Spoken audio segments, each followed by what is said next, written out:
We're live, lads. We're live. And we are straight in. The first round has literally just ended of Fraser Clark versus Dave Allen. Right? So we're one round in. Fraser Clark won that round. Not an awful lot happened, but we're into Fraser Clark versus Dave Allen already. And I believe Adam Museum is next. And then we have the main event. So depending on the length of these next two fights, we're in the main event, hopefully within the next 90 or so minutes. Thereabouts. It could be shorter, it could be longer, who knows. The undercard has actually gone pretty well so far. The fights have ended reasonably quickly. We've had a first round knockout, a third round knockout, and a 10 rounder. So we have this, which God knows what way this could go. And I'm sorry, I won't probably get a chance to read much of the chat. I'll read them in between this round. You know me, I love the heavyweights. I like getting a look and having a commentate on it. So we're into the second round, 2 minutes and 40 left in the second round, and it's more of the same. You know, Fraser Clark is just on his back foot. He's using the jab, and he's looking to catch Dave Allen coming in. He's in a clinch now. But what I noticed in the first round is that he has a very Dave Allen is not in particularly good shape, it's fair to say. He normally isn't. He's obviously done a bit more training than is expected for this fight. But it's more of the same with Dave Allen. Is it a skill thing or is it just sparring partner mode?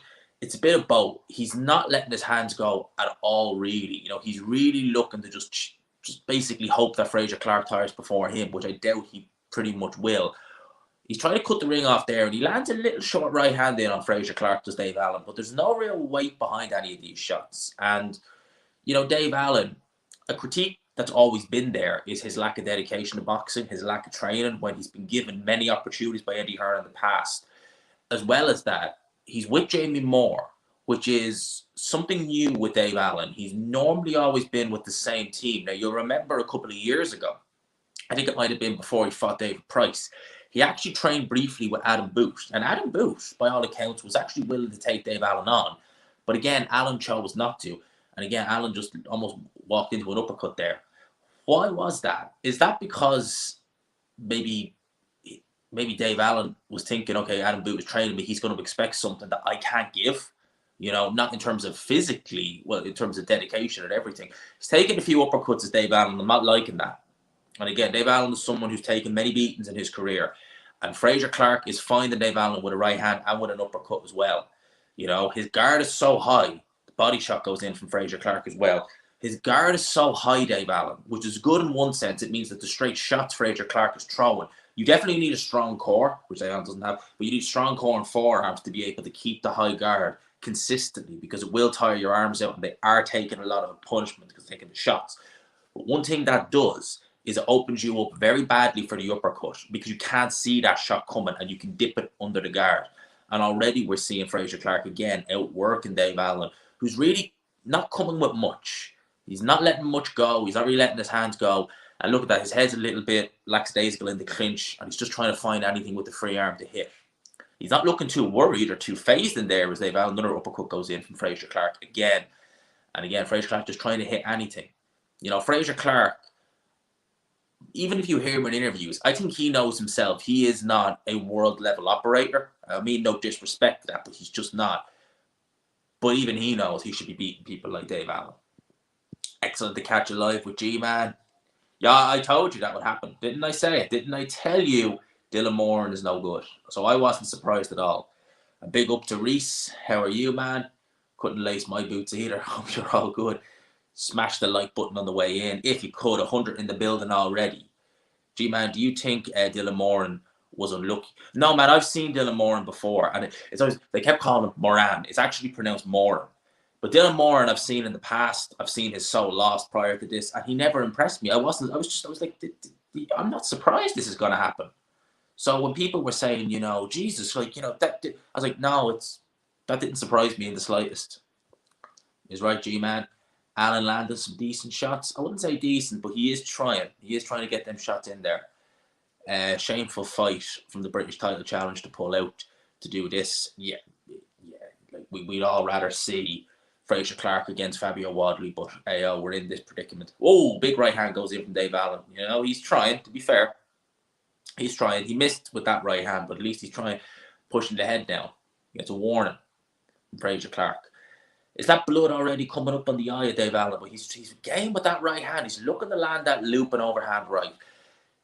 If this is the plan from Dave Allen, which God knows it may very well be, I would say it's a very flimsy plan. If you're essentially going to be trying to catch your opponent one shot and just kind of walk him into it, you gotta be switched on, and you got to be able to capitalize on these opportunities. You got to have your timing right. You got to. Oh, another uppercut goes in from Fraser Clark.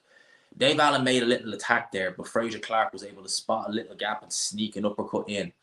And Dave Allen, I worry about him. I do. He's taking some big beatings. But again, right hand goes in, but he gets turned to Dave Allen. Very good work from Fraser Clark there, and he has Dave Allen up again the ropes. Dave Allen's able to get out of that and into a clinch again. So both men in a clinch. A bit of a use of a shoulder there by Dave Allen, not technically allowed, but the referee lets it away. Body shot goes in from Fraser Clark. Both men fighting up in the centre of the ring. Dave Allen looking to just see if he can spot that opportunity to counter, but the feints, he's buying on all the feints from Fraser Clark, so he's not getting that opportunity. Moran should have done better. He done as I expected, to be honest with you, mate. I wasn't expecting much, as I said. Dave Allen, he's definitely punching a lot more than we're used to seeing him when he is the B-side fighter. I've definitely seen a little bit more drive from Dave Allen. What that is stemming from, I do not know. Maybe he knows himself this really is Last Chance Saloon. And maybe he's thinking to himself, what could happen if I actually win? He came back for reasons unbeknownst to me, be financial, whatever. But if he gets the win over Fraser Clark, he's going to do something. He'll get something at least off the back of it. Oh, some more body shots go in from Fraser Clark, and it's a soft middle from Dave Allen. Looks quite soft down there, so those body shots, he'll be feeling them. But still, doing his best to try and find a way in. But he's taking some shots as he's coming in from Fraser Clark, because both men in the middle of the ring are just in a clinch now. Headlock almost from Dave Allen. The referee's going to want to give him a warning about that. We're not allowed to do that in a boxing ring. But the referee is letting it go. And again, Fraser Clark, if I was saying to Fraser Clark, I'd be saying just get double up on the jab and get the uppercut going. But that did. A low blow. We had enough controversy with that last week. How long will Dave Allen take? Doesn't take the full 5 minutes. Straight back in there. Didn't seem as painful as the one Daniel Dubois threw last week. But when we see heavyweights and we see low blows, we're always going to reference that. And again, Dave Allen, you're not allowed to do that. A referee rightfully calls time. You're not allowed to grab someone in a headlock and punch them in a headlock. You ain't allowed to do that. So the referee is trying to keep order in here, but both guys are making a law unto themselves in here. 17 seconds to go here in round number 3. It really has been mainly all Fraser Clark. Dave Allen, more so with this round, has tried, but he's not really had the success he wants. He's struggling to get past the work rate.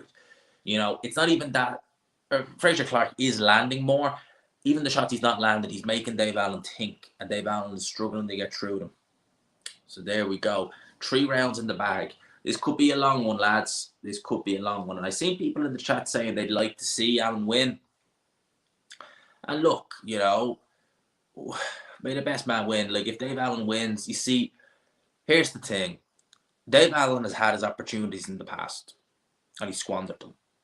And he's taken some big beatings.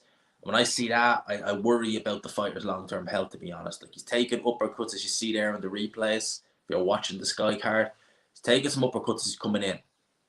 We have a lot of White Rhino fans. Joseph Parker at ringside. Interesting. He does train in Manchester with Tyson Fury, so he's there ringside. I doubt very much he's looking at either man as a potential opponent. God forbid if he did. But quite a few. I've seen Kell Brook, Chris Eubank Jr. in the audience. There's a few out. As round 4 gets underway. And again, much more the same. Fraser Clark just popping the jab, snapping the head back at Dave Allen. Dave Allen isn't sharp at all from what I can see. Yeah, he's letting more shots go, but the timing seems very poor. It does seem very poor. He's really just swinging and hoping by the looks of things. Yes, when you throw a shot, you intend it to land. But some of these shots just seem chucked out there, hoping for the best. Dave Allen, one thing he's always had in his career is a very good chin. Fraser Clark not showing himself to be a massive puncher. Certainly not in the pro games. Yes, he's been in there with some guys who are noticeably durable. But even in the fights where he's won by knockout, you haven't seen him putting guys to sleep, Deontay Wilder style. I think there's weight behind his shots. Dave Allen slips an uppercut there. But not a great deal much else. You know, so this fight does to me have 10-rounder written all over it. But you never know. These are both heavyweights. Strange things can happen.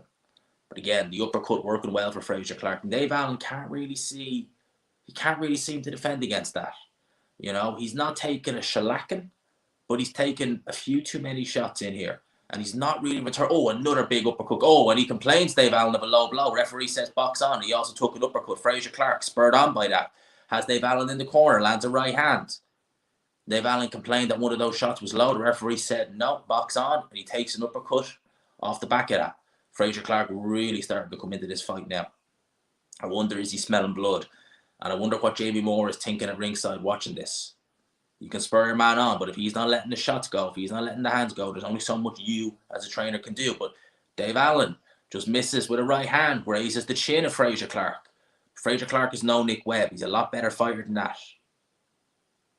But Dave Allen, again, someone's saying that Allen looks gassed. He doesn't look in the best of shape, does Dave Allen? I wonder how much of a camp he had. He said he trained for this fight, but how many weeks did he train?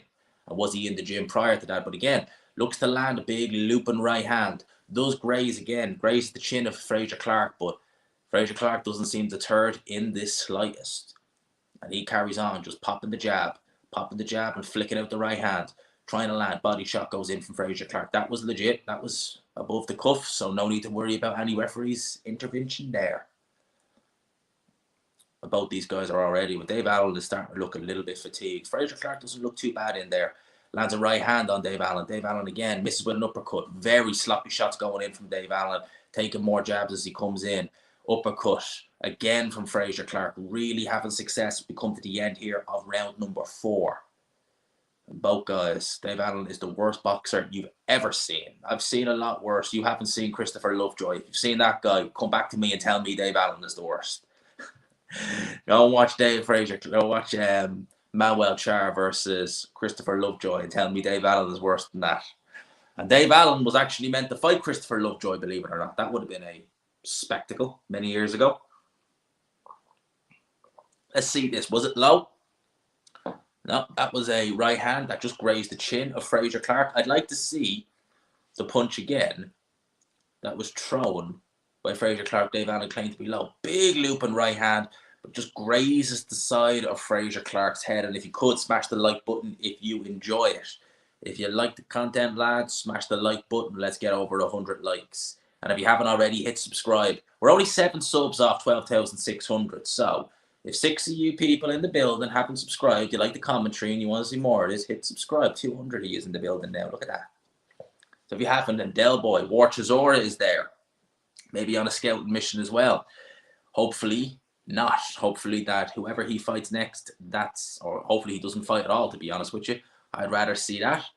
But yes, please, lads and lasses, if you could, smash the old like button and help your boy out. If you haven't already. There we go. Look at that. 30 likes in the space of a couple of seconds. As we get into round 5. 2 minutes and 45 to go here in the 5th round.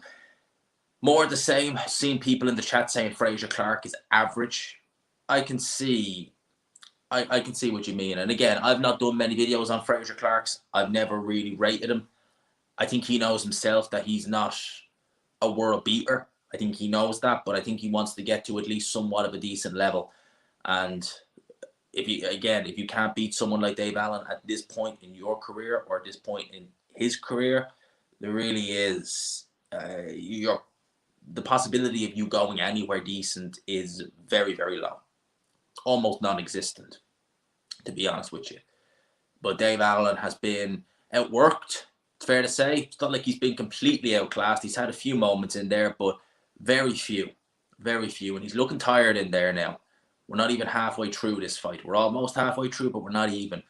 And Fraser Clark still looks fine. Dave Allen looking a lot more tired. He's forcing his work in there quite a lot. Like, nothing he's doing is really flowing, whereas with Fraser Clark it is. He just seems to know, pick your shots, throw your jabs, let the uppercut go, because he's had that punch in there all night.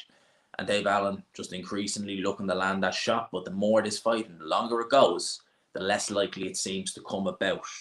Been messy, and Dave Allen again pushing down and then throws a shot. So the referee's going to need to give him a warning about that, because what will happen? You get a point deducted sooner or later. And if you want to try and win this fight on points, which I doubt you will, another point deduction ain't going to help. 245 in the building, shout out. Hit the like button if you haven't, subscribed, of course, as well, if you haven't already. But we are a minute to go left here in the 5th round. Oh, big uppercut goes in there from Fraser Clark. But Dave Allen has always shown a good chin throughout the course of his career. And again, takes that shot well, is talking there to the referees. Now it's Jamie Moore who's training Dave Allen for this one. And Jamie Moore has built up a good stable of fighters. Dave Allen again complaining to the referee that Fraser Clark is dipping his head down low. How often do you see Dave Allen complain to a referee? Very seldom. Right hand goes in from Dave Allen. Doesn't have any real effect on Fraser Clark. Takes it and carries on. 25 seconds to go in the 5th round. And again, oh, big uppercut lands. Snaps the head back of Dave Allen. You know, he's not taking a beating in there, but consistent shots. Consistent shots will add up over time. Certainly in there. And that did look low. Oh, that did look... No. That did look low. I will give Dave Allen the credit. That did look like it strayed low. That really did. What is the referee going to do with this? I'll call it like I see it. That looked like it strayed low. So that looked like it hurt. And as Dave Allen is customary, he has 5 minutes. He chooses not to take the full 5 minutes. But he has the 5 minutes if he needs it. Fraser Clark, is that a cut I see forming under the eye? There's blood running down Fraser Clark. Interesting. But the Chelsea lose the first. Oh, and again, that did look like it strayed low. Very interesting. The referee says no, it didn't.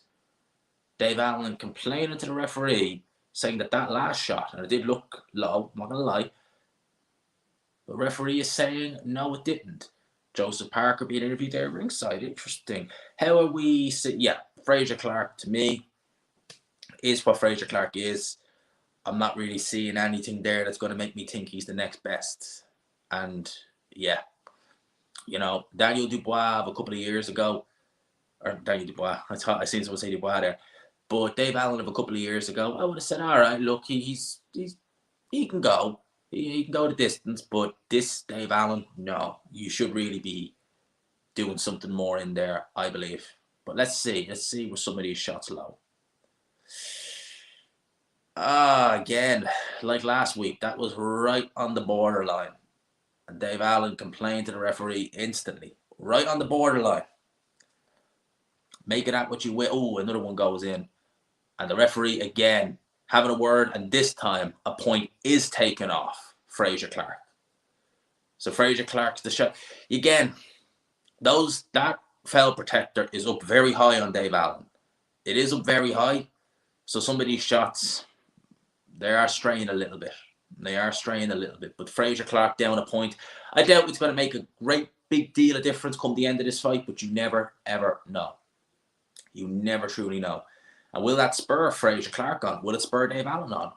It's a very messy fight by these guys. Neither guy is really taking a foothold, and another body shot goes in there, and another complaint from Fraser. Oh, and again, 2 points. Well, this is interesting. Fraser Clark runs the risk of being disqualified in this fight. Fraser Clark seriously running the risk of being disqualified in this fight.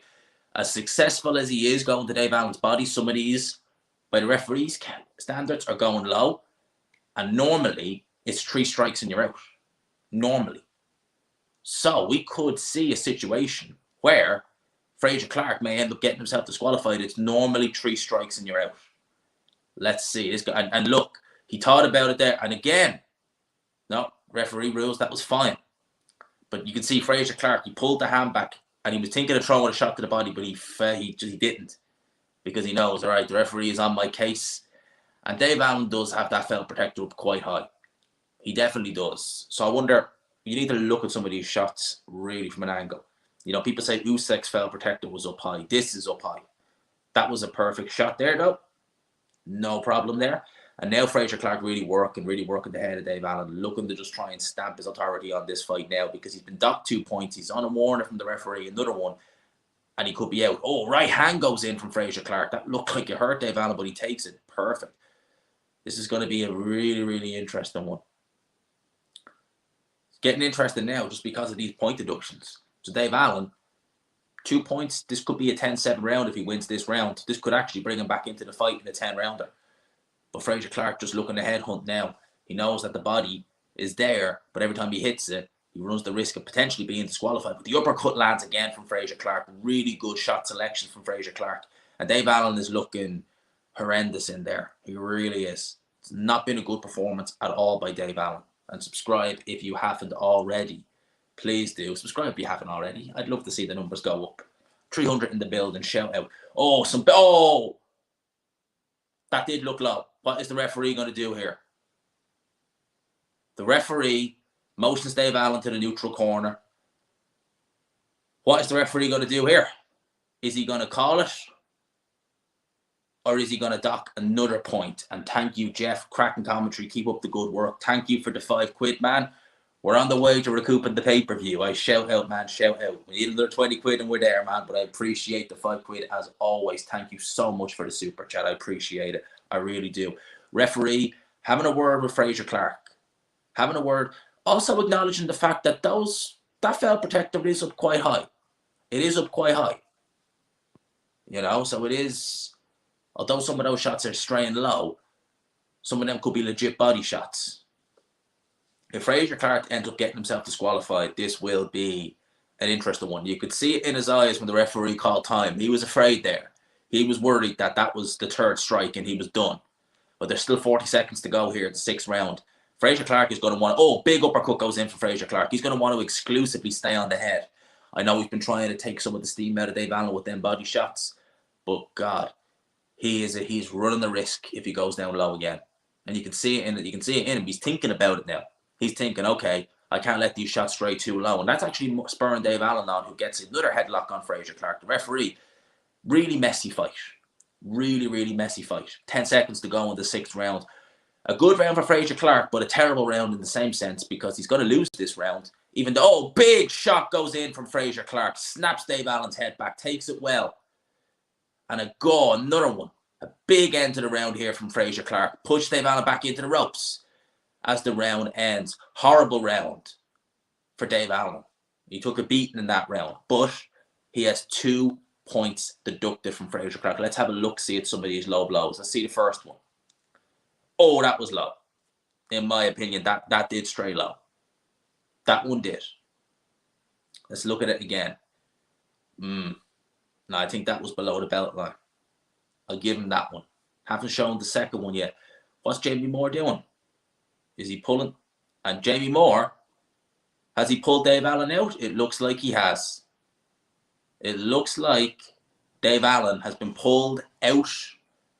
Referee or Jamie Moore, whoever has stopped the fight, Dave Allen is done. Fraser Clark gets the win. He gets the W. By the looks of things, Allen retired in the corner. Tired with no commentary. I'm not surprised, and I think Jamie Moore, Dave Allen doesn't seem to be too happy, but I think Jamie Moore did do the right decision. I think he did. It was apparent Dave Allen was not going to win this fight. My rationale is Dave Allen's upset because he feels that another round, more shots straying low, he could have maybe won a DQ, but he was not going. He was taking some unnecessary shots in this fight, and he was never going to win it. He was never going to win the fight. Fraser Clark doesn't look too pleased with Dave Allen, certainly doesn't look pleased with him there, but they do embrace after all at the end. For Fraser Clark, I mean, you won, but that was really a poor performance. As for Dave Allen, that performance ain't going to get you any paydays. You know, I just don't understand it. I don't understand why you come back to take that. I really don't. But the referee brings both guys to the ring. It wasn't great.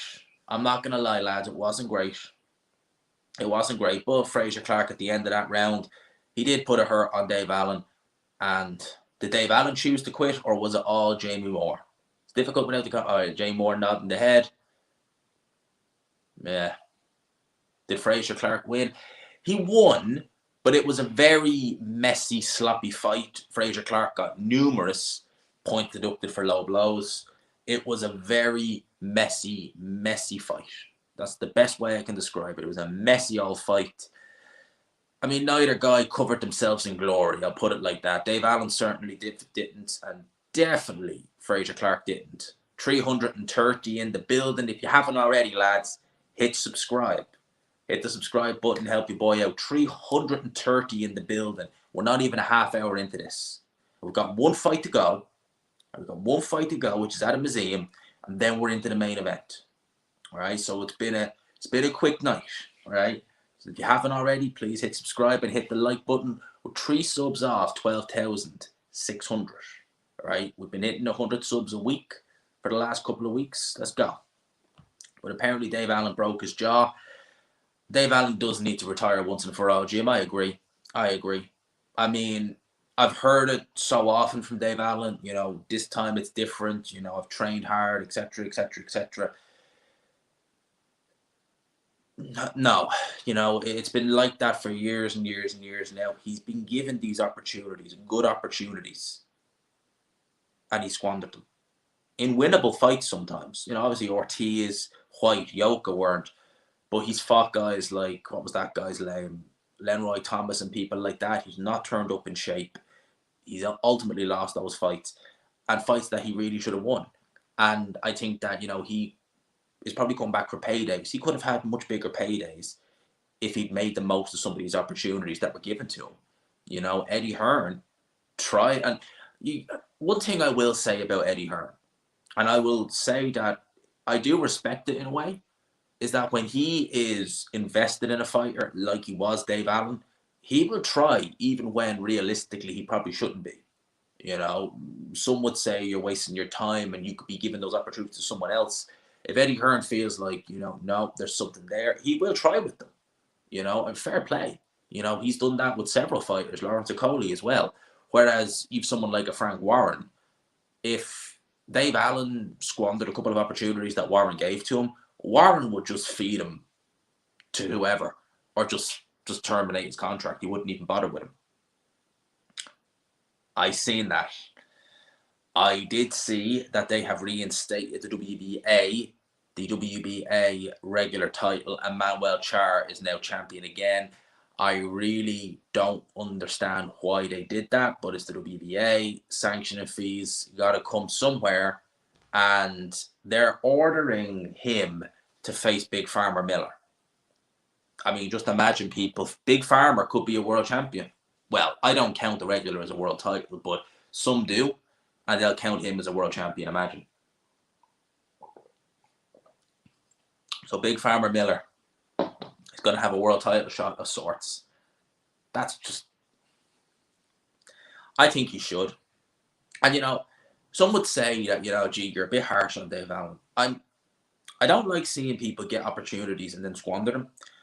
But also I want to see him go away, because I don't like seeing people, and Dave Allen's got a young family, who can, as Jim rightfully points out here, you're a family man now and need good health. So retire. You've taken beatings, you've made money, you have a house, I'm sure it's paid for, and you're getting into he got into training for a while. Why not go down that avenue? Why not go down that avenue? Or go into, Dave Allen, to his credit, is not a bad pundit. If you've ever heard him speak about boxing, he seems to have a decent idea of what he's talking about. So for me, I would be just going down that road, but I would just look after your family. They're more important than anything. Look after your family, raise your kids. Boxing is done. It's not to be all and end all. I know it's nice, but it's done. Conor Ben wondering what the hell for Big Pharma. I heard that as well. That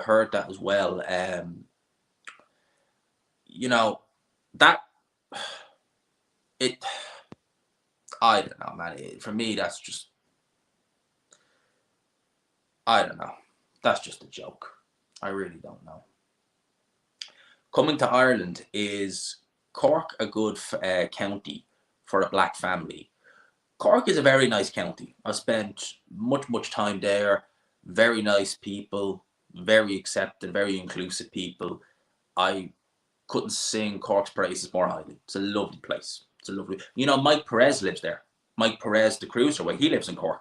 I think he lives just outside the city, but he lives in Cork. Just a little bit of trivia there for anyone.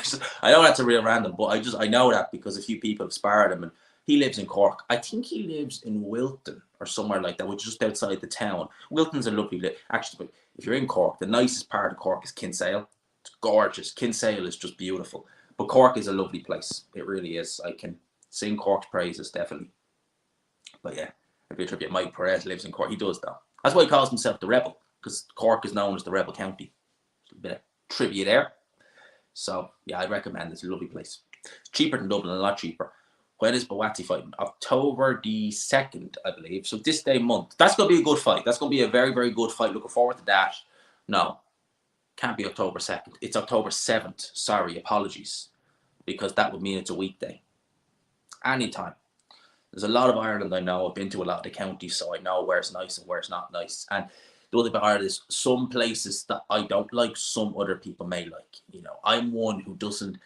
I love quietness, but I don't like too rural, if that makes sense. So I love peace and quiet. I love some of the small towns, but I really don't. I really don't like somewhere too rural where there's like nothing for miles on end. It's like, okay, that's a little bit too much. You know, there's places like that. Thank you, mate. Thank you, Dave. I appreciate that. Subscribing, man. Does that mean? That means, boom, we've hit our little target for this week. So there we go. We're 12,600 subs now. So we're 400 off the 13K. We've breezed 12K so far. 350 in the building. 136 likes. If you haven't already, hit the old like button. I prefer Roscommon personally, mate. I do. I think it's nicer. I'm going to I wouldn't live in either of them. Just going to be blunt. I wouldn't. They're just a bit too rural for my liking. But Roscommon is nice. Has its charms.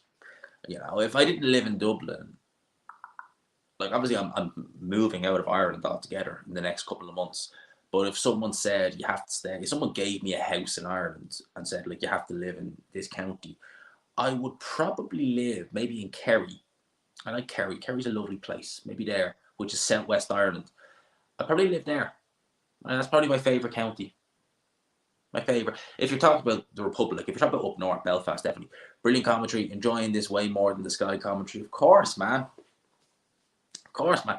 I love doing this. You know, I really do. I love doing this. I love doing the watch along and giving my little commentary and stuff like that, because you're seeing it from just someone watching it from the living room, basically. You know, I've got no affiliation with either fighter.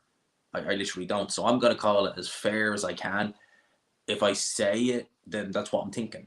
You know, I'm not trying to, you know, say this guy is this to keep face or this, etc. Just saying it as I see it. And for me, you know, Dave Allen should call it quits there. It's going to be interesting. I know Dave here says he thinks Junior gets it. I'm sticking with Liam Smith, but I wouldn't look. I'm just because I'm not going to rule out of it. I'm not going to rule him out. Certainly not. There's a very high chance that Eubank Jr. takes this. It has the feel of it. It just feels different, this fight. It really does. You know, that's a damn indictment on Boxer, that this is one of their better cards. And it is one of their better cards. But God almighty, it just goes to show how poor some of the other cards they did were. That, like, this is one of Boxer's better cards. Unbelievable, really, because the cards on Boxer so far they've not been up to standard, I don't think. I think they've been very poor. They've been, you know, below par, it's fair to say. You know, but look, Ben Shalom is trying to sign whatever talent he can sign, but see, some of them aren't staying, which again is a problem. You know, why are they signing with Sky and then they're not staying? The Eubank hype train never stops. Maybe we'll learn tonight, mate. G-Man's commentary is much better than listening to 5 Live. Is Barry Jones on 5 Live? Pick up the Barry Jones. We like Barry Jones on here. I've met Barry Jones, actually. Nice guy. Actually, you know, had a lot of time for him as well. 5, do you know, we can't get that over this part. We actually can't get BBC 5 Live. I don't know why. But hopefully, man, as long as it's in sync, you got me for the remainder of the card and the post-fight review. And if there's any controversy, maybe even a stream. I have seen him at the event. Obviously not me being at it, but I have seen videos of him at it. So, Paulie is a great commentator. He really is. He's a very, very good commentator. It's a shame he's not with Showtime or the major networks anymore. They really, really do miss that. Sky should have took Sauerland instead of Shalom. The problem, I think, with taking Sauerland is that they just don't have a wide roster of fighters. Now, not to say Sky and Shalom have, but probably more. They probably have just more, you know, they probably just have slightly more so they can do more shows. Pro boxing hasn't been legal in Ireland until recently, so these boxers can't sell tickets at home to stay amateur. They've been putting pro boxing on for years in Ireland. Since when? A long time. Like Steve Collins fought in his two tight fights against Eubank in Ireland. I know over the last 10 years, there's not really been much movement in boxing in Ireland in the country. But like, you only have to look at some of the fighters. Like, they're garbage. You know, like, they really are. Some of them just are absolutely horrendous. Just tell us, you know, when the bell starts so we can sync. I will, of course, I will try and do that as much as I can. Do you think it's time board starts getting more serious about retirement fighters? I have a fear that the likes of Alan, Chisora, etc. are going to get seriously hurt. You know, like the board, the board. The board could obviously, if the brain tests don't come, or the brain scans don't come back perfect and stuff like that, then they can make a ruling. But I guess they probably, our hands are tied, because they're probably like, well, you can't force them to retire if they have free will. They want to keep going. And the tests, even though, you know, like, I always find it amazing when you hear a fighter and it's clear, like, just by listening to them speak, that there's something not right neurologically. It's just so obvious. But yet a test can come back and say, oh, his brain is fine. It's like, I don't care if the test says the brain is fine. Use your damn eyes and ears. You can clearly tell there's something not right there. You know, you don't need, just because someone says like, oh, well, the test is, I don't care what the test says. You can use your ears, use your eyes. There's something not right there. And I really do think that they need to, there's nothing, I suppose, again, free will, you know. I mean, at the end of the day, I can only say, I think he should, but I couldn't force him to. You know, at the end of the day, he's a grown adult man. He's older than me. He can make his decisions. Talk about Mike Perez. I heard he swam out to a boat under the cover of darkness to escape Cuba to Ireland. Wow. It wouldn't surprise me, but wow, I didn't even hear about that. But yeah, he's been in Ireland for years. Thank you, mate. $2 New Zealand. Boom, I'll take it, man. I appreciate it. Thank you, man. I really appreciate that. I really do. Because of the El Chapahan troubles, they've still put shows on, but very small shows. You know, you had the shows in 2018, 2019, which were really just obscure small hall shows. They would have been small hall shows in the UK, and there was only like 2 a year at one stage. So there's very few. Like, there's a show in the RDS on now in a fortnight. Tyrone McKenna is headlining. Luke Keeler is on the other card, but I'm not going to go to it. I don't think it should be on pay-per-view personally. I don't. I have paid for it because obviously when you're doing a watch along, you want it to be perfect. So it's not chopping. You're not having to reset the streams or anything like that. So I've gone and paid for it, and thank you, Nick. We're nearly there. We're near on our way to recouping the money we paid for it. Support the channel whatever way you can. Like and subscribe. Thank you, my friend. I appreciate the £5 massively. It really does. Like, all the super chats, everything. It don't ask for it, but thank you so much for giving it. I appreciate it massively. It really does. It really does help the channel. It really does help. And yeah, you know, this last month, August 2023, has been the most successful month I've ever had on this platform. In terms of views, not the most successful in terms of subscribers, but up there. So which goes to show how good the channel has been going over the last couple of years. Like, we're not far off the most successful in terms of subscribers. We're not quite there. But every other thing, it was just amazing. It's been crazy this last month on here. It's been brilliant. It really, truly has. Really, truly has. And, you know, we got to keep it going, you know. You can't take your foot off the gas. And, yeah, we keep it going. I wouldn't be shocked if Eddie Hearn does something like that. It wouldn't shock me. It really wouldn't. Because Johnny Fisher is no great shakes. I've never really been impressed with him. But realistically, he should be able to beat Dave Allen at this point. He really should, you know.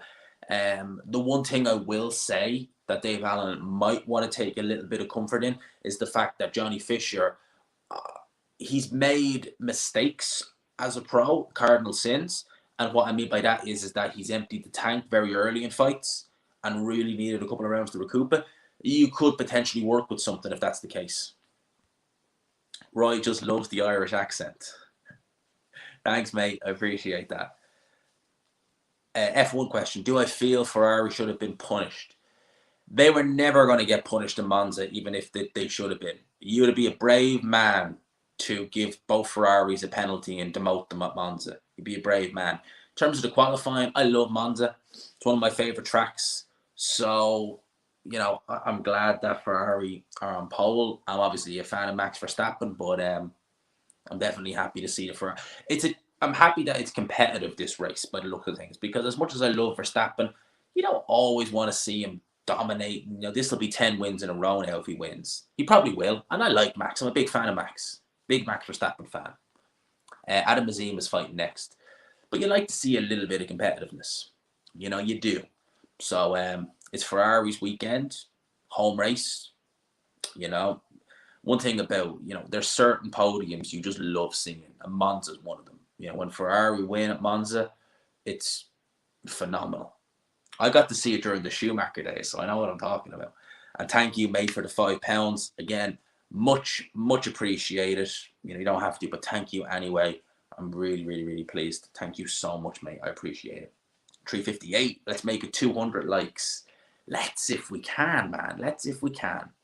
I'd love to. We're nearly there. We're only 30 likes off 200. What do you think of that? 30 likes off 200. Boom. Where are we? I think it's going to be a point win. Right? I think it's going to be a point win. Eddie Hearn gave White the Vince McMahon treatment. White should never have said that at the presser. Eddie Hearn is a lot better than Vince McMahon. You know, Vince McMahon, that guy is something else. Your channel is the best boxing channel. Well done. Holy cow. Holy cow. Great name. Thank you, mate. I appreciate that. Yes, mate, Dave Allen did fight already. He got stopped at the end of the 6th round. Bot corner retired, and it was going that way anyway. I want to read this. Keep up the good work, G. Botmo. Thank you, mate. I appreciate it. I think we've recouped lads, we've recouped the pay-per-view. So happy days. The 25 quid we paid for the pay-per-view, I think we've got it back. We've definitely got it back. They definitely didn't follow the correct procedure. You know, reminds me of 2012 Brazilian Grand Prix, where there was a crash with Paul di Resta near the end of the race, and they just finished it behind safety car.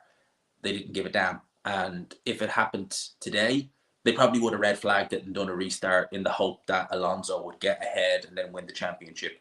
They done it for views. I'm no great fan of Lewis Hamilton, but they definitely didn't follow the correct procedure 100%. Although, saying that, and thank you, Paul, for the 2 quid, the lap car thing, they don't always have to let the lap cars pass.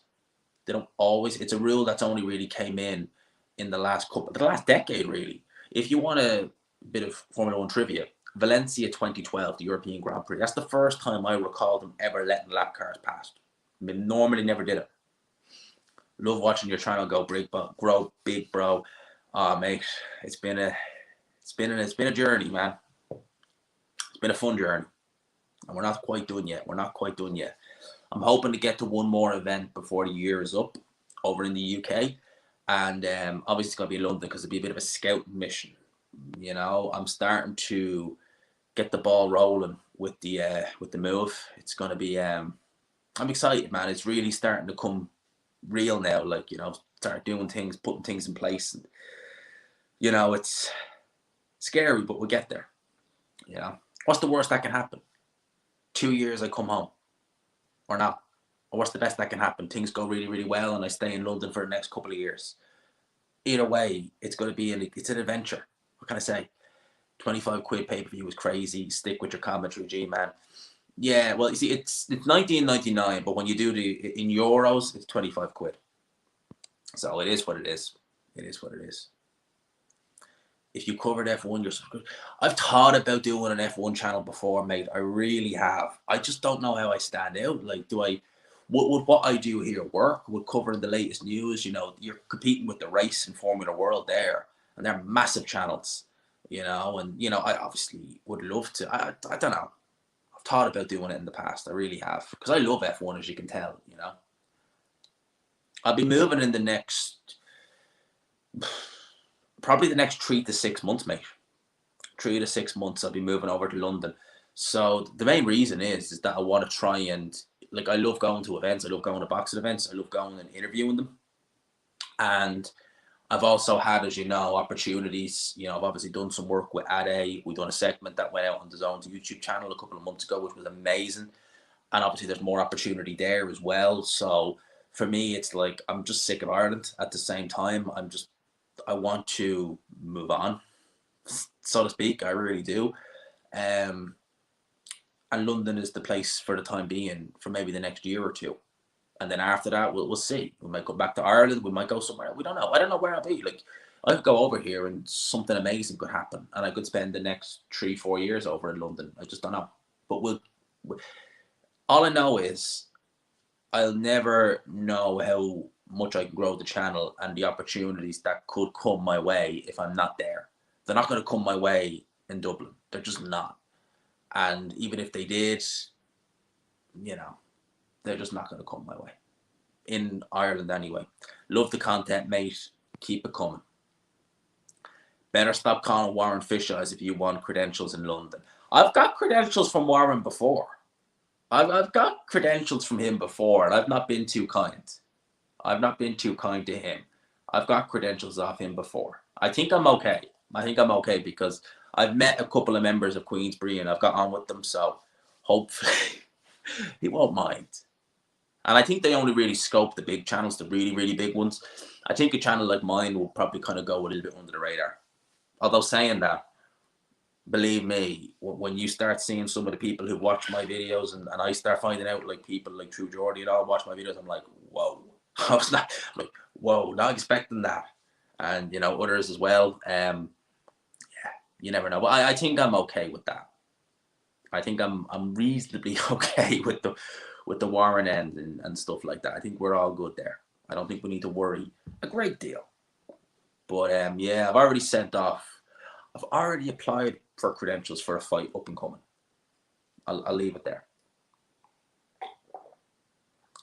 If there's a fight up and coming, I've already sent my my details off for press passes. So there you go. You are going to love London. You'll find a Mrs. who looks like Tony Petty, you have a few kids and won't move back. I certainly hope that. Well, I certainly hope someone not like that. I'm physically disabled and use a wheelchair. Oh man, I'm sorry to hear that. Where in Ireland is the most accessible? My wife and I want to visit one day. Yeah, Dublin's not too bad. You know, I can't really speak for the rest of the country because I don't know there, but I would say Dublin is probably your best bet. Dublin and Galway, because they're the most built up, and you know, I can't really speak for the rest of the country, to be honest with you, mate. But Dublin, you know, you'd struggle not to find somewhere that's accessible. They're very, very accessible, Dublin. You know, from what I've seen anyway. Some may disagree, but I can't really speak for the rest of the country. Those are never getting credentials. He puts it on everywhere. That's why he's popular. It's a cat. You see, with True Geordie doing that, you know, and believe me, he's right to do it. But you do alienate yourself, you know. And I know True Geordie boxing isn't his main thing, so it's okay. But you saw what happened with the Tyson Fury situation. And look, don't get me wrong, he was right to put it on Fury like that, 100%. But you run the risk of never getting interviews again. And I think that's the problem. That's the simple reason why your boxing socials, your IFL, are having interviews with Eddie Hearn, they're having interviews with Frank Warren, Ben Shalom, and they're shying away from the hard questions, and they're taking an answer that they're given, which you know is nonsense, and they're just saying, okay. They're doing that because they know, right, we need, like, I'll give you an example, right? You go to a small hall show, and maybe across 10 interviews, you get 10,000 views, maybe, right? You interview Eddie Hearn once, you get 200,000 views. It just is a no-brainer. because the revenue you're getting from that one interview is absolutely phenomenal. And thank you for the super sticker as well, mate. I appreciate that. That didn't pop up on my news. Normally it pops up when someone gives a super chat, but thank you. MMA Midget Man, great name. I've just got a MMA Midget Man, hell of a name. I'm sure you'll do great in London. It takes a lot of guts to leave your home place. Many people talk, but not many do. Keep on doing what you're doing. Mate, I appreciate that. And, you know, I want to do it. You know, if I'm pushing 30. So if I don't do it now and when I've no kids, I have no partner to worry about, that I may as well do it now. You know, I've got a few things planned, and you know, it's just a case of when is the right time. I'm thinking February, but maybe sooner. You know, when is the right time? But I'd like to do it as soon as possible. To be honest with you, I can't really just up sticks and do it now. Well, especially because I got a trip planned anyway, so I just can't do that. But missed a couple of super chats. Oh no, tell me, I don't think I did. I think I read all these because there's a separate tab for the super chats on StreamYard. So you can see the tab on StreamYard for the super chats. There's 9 altogether, and thank you to the 9 people who've done it. Much appreciated. Big up, G-Man. We can't wait to have you across the water. Oh, I was like, something to do with me drinking the water. Because I literally took a sip of this and I was like, does he want me to drink the water? I was like, mate, I appreciate it, man. I can't wait to myself. I'm looking forward to it, man. It's going to be different, you know. I'm going to see different parts of England as well, in Scotland. So I'm not just going to limit myself to London. It's going to be, if there's a car on Newcastle, I'll get the train. I'm looking forward to seeing Manchester, Liverpool. You know, we'll get to see different parts. Bournemouth, south of the UK. It's going to be fun, man. It's going to be an adventure. And who knows what might happen, you know. But look, let's go. Let's see. Yafel is quite nice. It's quite nice. Tullamore. I can't pronounce it. It's like spelled with a C. I can't think of the name, but it's a very little small place near Burr. Yeah, it's nice. Offaly is nice. Probably the East End. East End or Northeast, one or the other. More than likely Forest Gate, Stratford, somewhere like that. I'd love to go. Maybe I'd love to go south, but no, definitely the East End. And the East End for me suits me because it's near the city airport, so I can fly home real quick if I need to. But looking at the East End, definitely probably Forest Gate, Stratford, places like that, around about there. But we'll see. You know, maybe Ilford or somewhere like that. You know, because that's a little bit out of the way and it's cheaper. You know, London is expensive, man. We got to get set up with a career over there. We got to set up with a job and stuff like that. It's going to be interesting, man. It's going to be man, I can't wait. Honestly, like, I'm looking forward to it. It's getting real now because I'm starting to like plan it together and get stuff ready, and it's getting real now. So it's like, right. Not anymore. He doesn't live in Stratford now. I've been to his flat. It's lovely. It's beautiful. Right. We got to comment on this now. Love seeing it involved and watching success. Thank you, mate. I appreciate that. But we are into round number 1. And good day, mate, from Australia. Shout out to Tim. Round number 1, Adam Azim. Now, Adam Azim it's been interesting. He's been an interesting watch so far. He's definitely cleaned up a lot at the lower kind of English level, but seeing how and Ilford is a good spot, man. It's a lot cheaper than a lot of other places in London. Not saying it's a bad place, but just compared to some other places, the price is crazy. Oh, straight! Oh, see that? Adam Azim moving his head back there, but he gets caught with a left hook. This guy, Adam Fanyan, I believe is how you pronounce this guy's name, against Adam Azim. But Azim has some very good speed. Very, very good speed. That's one thing that jumps out at you when you're looking at Adam Azim in here. Very confident young man, very fast, and with the punching power. You know, people have been saying that his punching power is tremendous. Oh, Ilford's not nice. I thought it was all right. It will do for the time being, mate. It will do for the time being. What I think as well with Adam Azim with the speed, people they're not seeing these shots coming, I should say. They're so fast. The shots that hurt are the ones that don't see coming. And I think he's got decent punching power combined with the speed. You're dealing with a very, very interesting shout. Look at that lovely bit of movement there from Adam Azim. It is very flashy. And sometimes, you know, I said this very much about Josh Kelly when he was doing something similar. Sometimes the flashiness is like a magician doing a magic trick. He's getting you to look the other way. So he's making some of the people who are looking see the flashiness, but they're not seeing the technical deficiencies. Now, with Josh Kelly, they were there to see. They're still there to an extent. But with Adam Museum, it's a, it's different. He's not as flashy as a Kelly was, or still is, but there's definitely things that need to be worked on there. I think that he does need to tighten up to some extent. You know, he definitely does. His shot selection, he is very kind of straight shot heavy. He does throw the hooks in from time to time. We see him there now. He's in a position there where you have to leap in with a shot because his range is all wrong. He's having to leap in with a shot. He's exposed himself there like that there. Like left hook comes in. If he'd got hit with that, that could have, because he was so off balance. Like he was there. So the balance thing with the way he's moving back, he wants to be careful, does Adam Museum. He definitely does. Quite a laboured first round by Adam Museum. He's normally a much faster starter than this. You normally see him put the shots together a lot better. He is looking to counter as we come to the end of the first round. There's 10 seconds to go here. So for those who are watching it, 10 seconds to go. And this is a 10-rounder. So this is the last 10 rounds before into the main event, which obviously we know was set for 12.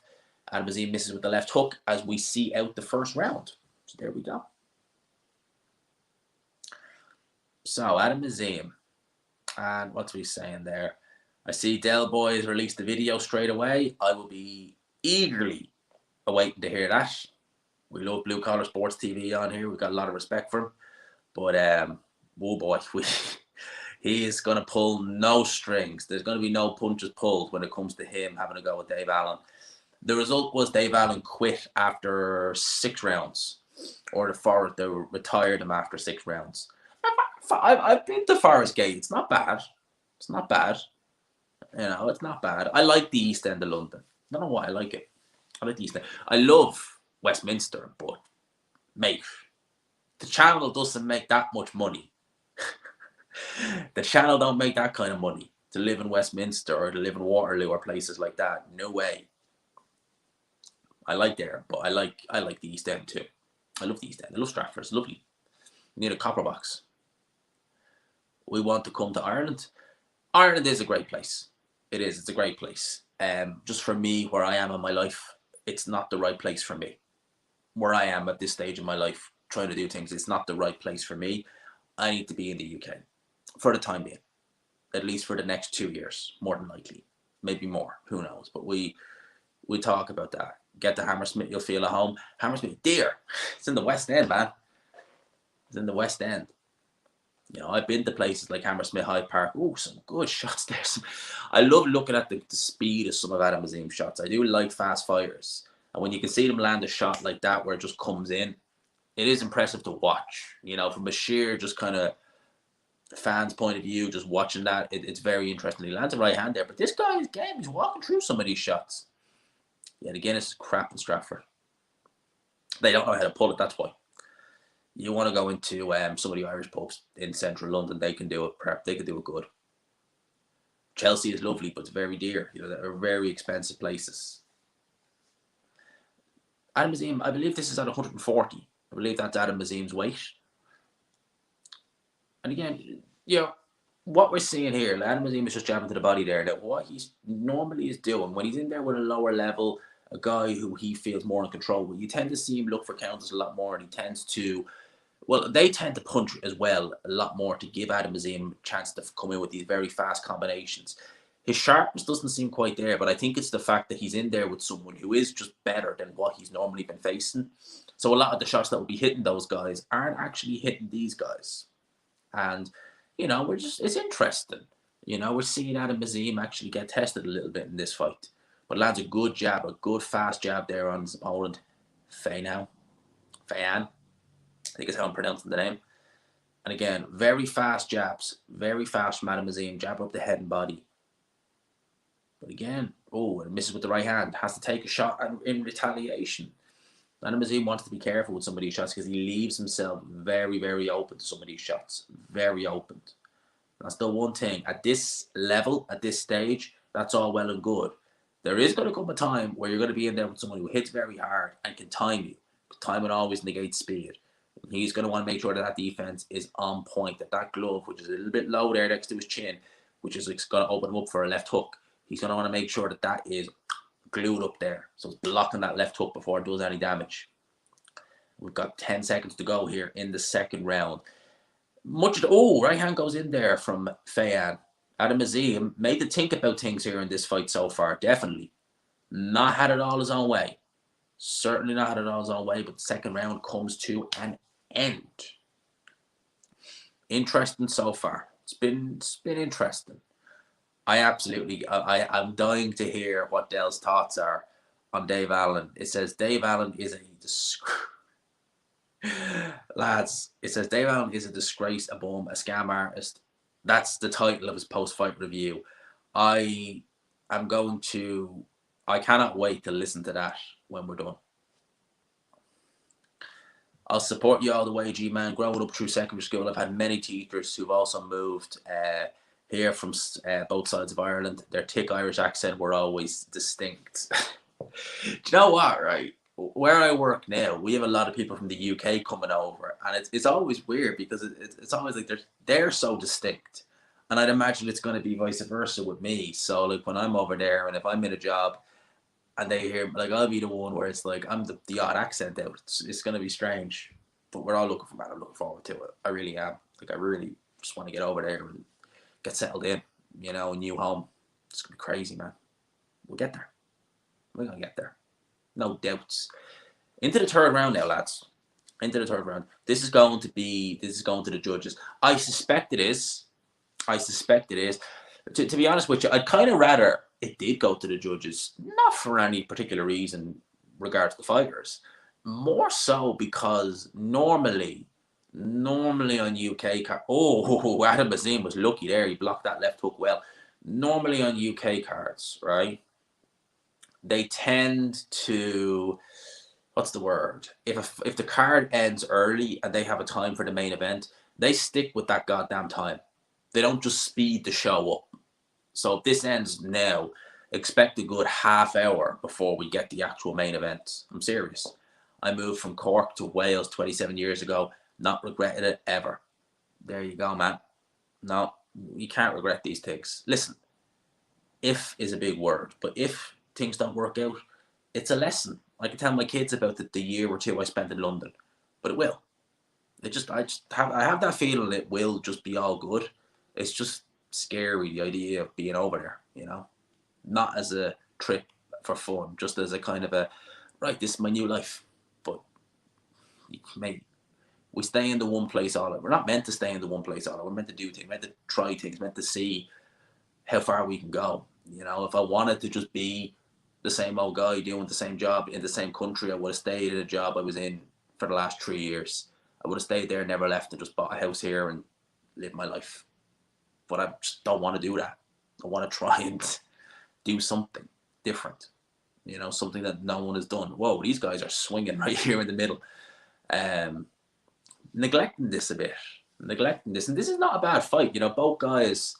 Adam Azim is looking to catch this guy. Forrest Gate is. Yeah, I got the impression it's not amazing, but it will do for the time being. Anyway, it'll probably do. Got caught there. He did. Yeah, it's normally 10:30 start. It's normally 10. Should I go rapping where I live? Best part.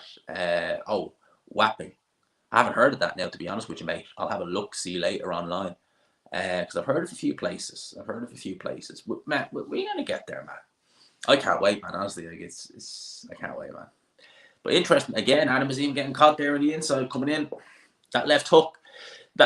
What I would be saying, right, if I was a potential opponent of Adam Azim, the left hook is going to be a key weapon against him because he seems quite open to it. He does. And he comes in just so, like he is there. Just comes in with his chin in the air. It's like, you're going to have problems. There is the man, the myth, the legend, Eubank, being interviewed.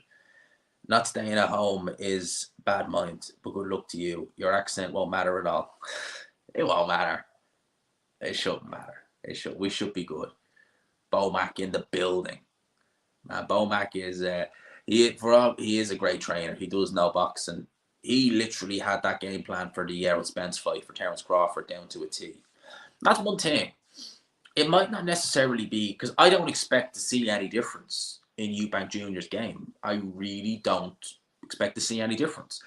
But the game plan, what Bomac is maybe going to come with a game plan might be different, which could be good. Let's have a look see at this. Oh yeah, Adam Azim did get it.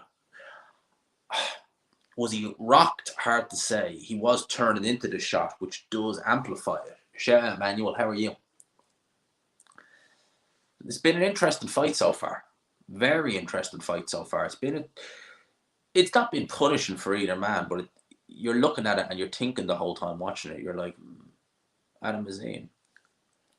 Could you give a shout out, Gypsy John Lee? Shout out to Gypsy John Lee every time. Big up. Oh, more shots go in there from Fanyan. He's definitely done his homework on Adam Azim. And this is what I said about Adam Azim. Sat in East London. Maybe my future home, man. Well, definitely will be. But East London.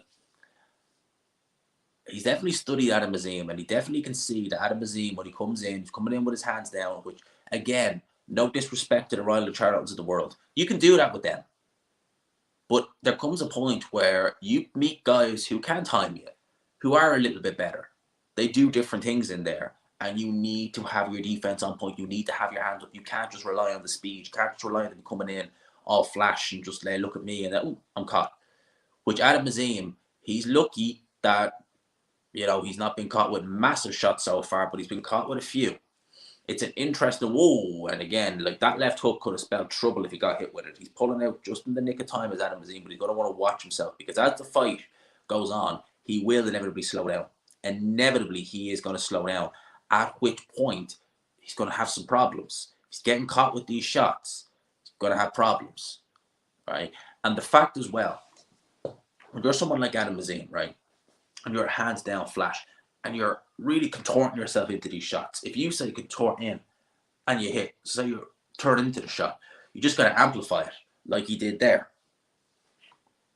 Really interesting fourth round because Adam Azim is definitely taking some shots. Sam O'Mason, no disrespect to Sam O'Mason, but he really shouldn't be anywhere near a boxing ring. He's taken a few beatings over the last few fights. And he's not really at that level. I would imagine that would be a massive step down. No disrespect to him from Fan. He's catching him with counters. Oh, dear. Oh, there is an exchange there. And both guys getting some good exchanges here. It's really, really interesting. Can't be all Royal Charlton of the world, G-Man Boxing 2023. I shout out to Royal Charlton. He is someone he's a grafter. And I think that win over, what was that guy's name? I can't remember now. He was so forgettable. But I think that gassed a lot of people up. Joe Laws. Joe Laws garbage. So that win was just kind of like, okay, you beat Joe Laws. But oh dear. Some shots go in again there. And Adam Azim, they just grazed the chin. But they're still scoring shots. It's interesting. How do you have this fight so far? It's been interesting. It's been an interesting fight over the last few rounds. Very interesting. Kell Brook being interviewed at ringside. There's a few in the building. I've definitely seen that. There's a few in. There is a few in. And people aren't happy online. I'm seeing on Twitter here. People are not happy with the Adam Azim performance so far. Rob Tebbert says it's a good test. It is a good test. It definitely is. It's a very good test for Adam Azim. But how well does he come through it? Therein is the question. That is the question for Adam Azim. It's all well and good being tested, but how are you going to come through it mentally? I think Adam Azim, he's had it on his own way. There was talk of him being on some pay-per-views as well, which is bizarre. Well, that was at the start of the year. I think they pulled back from that, but Jesus. Hell no. All right, round number, I believe it's 5. Yes, round number 5, underway.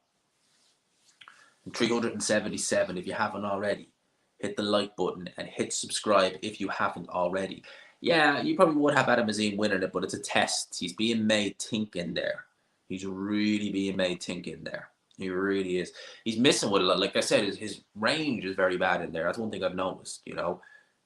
And he's Adam Azim is someone I'd say if you feinted him a lot, he'd bite on a lot of those feints because he did that just there. I think Adam Azim is someone if you feinted him, you'd really make him overthink himself in there. And there are fighters out there who go, oh, right hand nearly snuck in there as well. He needs to be careful, Adam Azim in there. Needs to be careful. I've heard the rumors, and they are just rumors, but you never know, mate. You never know. Boxing is strange. It's very strange. And Canelo Crawford, if it paid both guys, they probably would do it, to be honest with you. I favour Canelo, definitely. Even now, I favour Canelo. Oh, and again, left hooks go in from Fayan. Adam Azim really being made think. Really being made think. It's been an interesting fight. Not being punishing for either man. Not being fought at a frantic pace. But the shots Adam Azim is throwing, they're not really deterring Fayan. And Adam Azim is coming in. He's making mistakes and he's getting caught. If he stays in the pocket too long, he's going to be in serious trouble because this guy seems sharp. He does.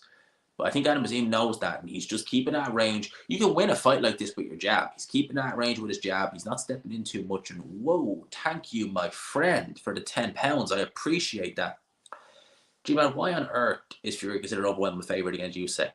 I am part of the minority who's convinced that Usyk's speed and movement will be too much for Fury. Thank you, my friend, for the £10. I wouldn't have him an overwhelming favourite. And I think if you go and say he adamantly beats Usyk and just say, like, oh, he destroys Usyk, you're kind of giving him carte blanche not to take the fight. I would be picking Fury to win. But Alexander Usyk, with that speed, like, you see him against Dubois early on. People want to say, like, oh, he didn't look good. He looked fine against Dubois early on. That would cause serious issues for Tyson Fury. It would. I think Fury would just bully him and just make it a rough fight. And I think that oh, wow, shots go in there again. I think he would just make it a rough fight.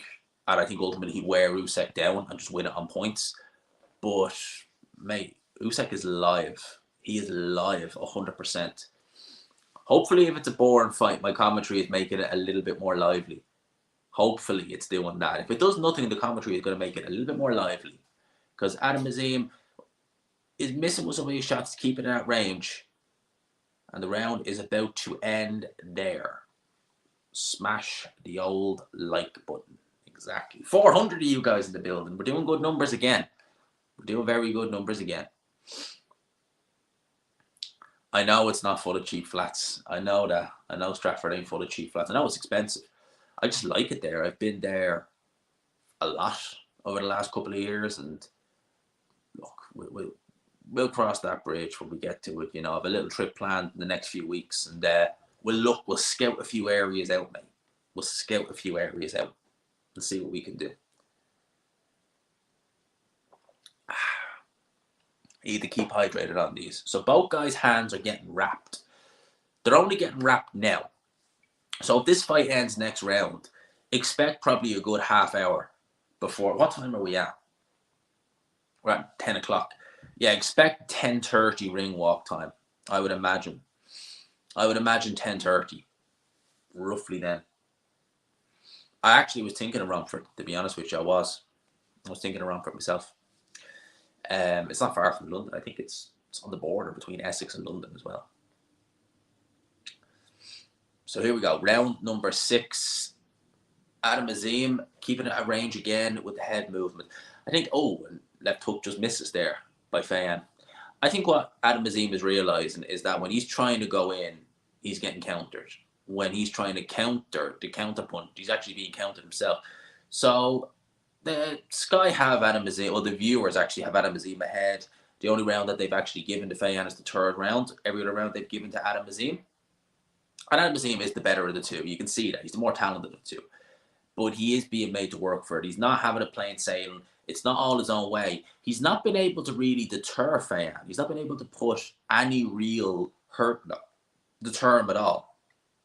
And Adam Azim, he's been... Some people have said he's a massive puncher and this, that, and the other. And at the end of the day, you can only really judge based upon the opponent they fought. At a low level, you can't get away with that. Whoa. It's 100. Whatever that is. I've no idea how much that is, mate. I'm sorry, but thank you nonetheless. I've literally no idea how much that is. I don't even know what it is. NOK. I've never heard of that currency, but I thank you nonetheless for it. I really appreciate it. I really do, biker man. I appreciate it. I just have no idea. I've never heard of NOK. I really don't know what it is. I'm sorry, mate. I don't know what it is. Dalton Smith. I would be picking him to beat Adam Azim. I'm very impressed with Dalton Smith. He's a very fluid boxer, very good. Really impressed with Dalton Smith so far. Norwegian Crowns, thank you. Norwegian Krona, thank you, mate. Norway, shout out. I'd love to visit Norway someday. I thank you for that, man. Norwegian Crown, thank you so much. I much appreciate it. I much appreciate that. I think Dalton definitely wins. Dalton Smith is very, very talented. He has an absolutely tremendous trainer in Grant Smith. I think Grant Smith is fantastic. And someone said in a recent live that Michael Conlon has split from Adam Boot and he's looking for a new trainer. If he's staying in the UK, Grant Smith, if Conlon ever watches this video, I would say Grant Smith is the man for you. He is the man for Michael Conlon because Grant Smith is an excellent trainer. Excellent trainer. This has been a more clear round for Adam Azim from what I've been seeing in there. He's been actually a little bit more switched on defensively and he's taken, all right, look, £7.45, I'll take it. Thank you, man, I appreciate it. Yeah, £7.45 that I didn't have at the start of the day. So thank you for that, my man, I appreciate that. No. No, definitely not. Definitely not. Definitely not. You know, nothing against Joe Gallagher personally, but I would not be advising someone with the style of Conlon to be going there.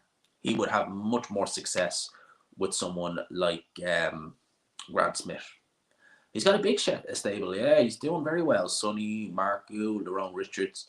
He's got a very good stable of fighters, this Grant Smith. He does. Sonny Edwards is fantastic. So is Marku is improving very much so. Obviously, Dalton Smith, very impressed with him. Every fight I see him, he just gets better and better. He really does. Every fight I see him, he just gets better and better. I'd pick Dalton Smith right now over Rowley. That's how bad Rowley is. It depends. It depends where you're getting it. If you're getting it in Dublin City, you could be paying as much as €9. €9. Be about £10 if you convert it over. It's on Sky Sports box office. I think it's channel 492. 492 on Sky. And that's what I have it on. So we're into round number 7. This is a 10-rounder. Someone, I hope he's throwing him with that comment. Because good Lord, man. You want to see a man get absolutely his head scrambled? No. Hell no. Hell to the nose up. They'd probably do that. I wouldn't even be shocked if Eddie Hearn did do that.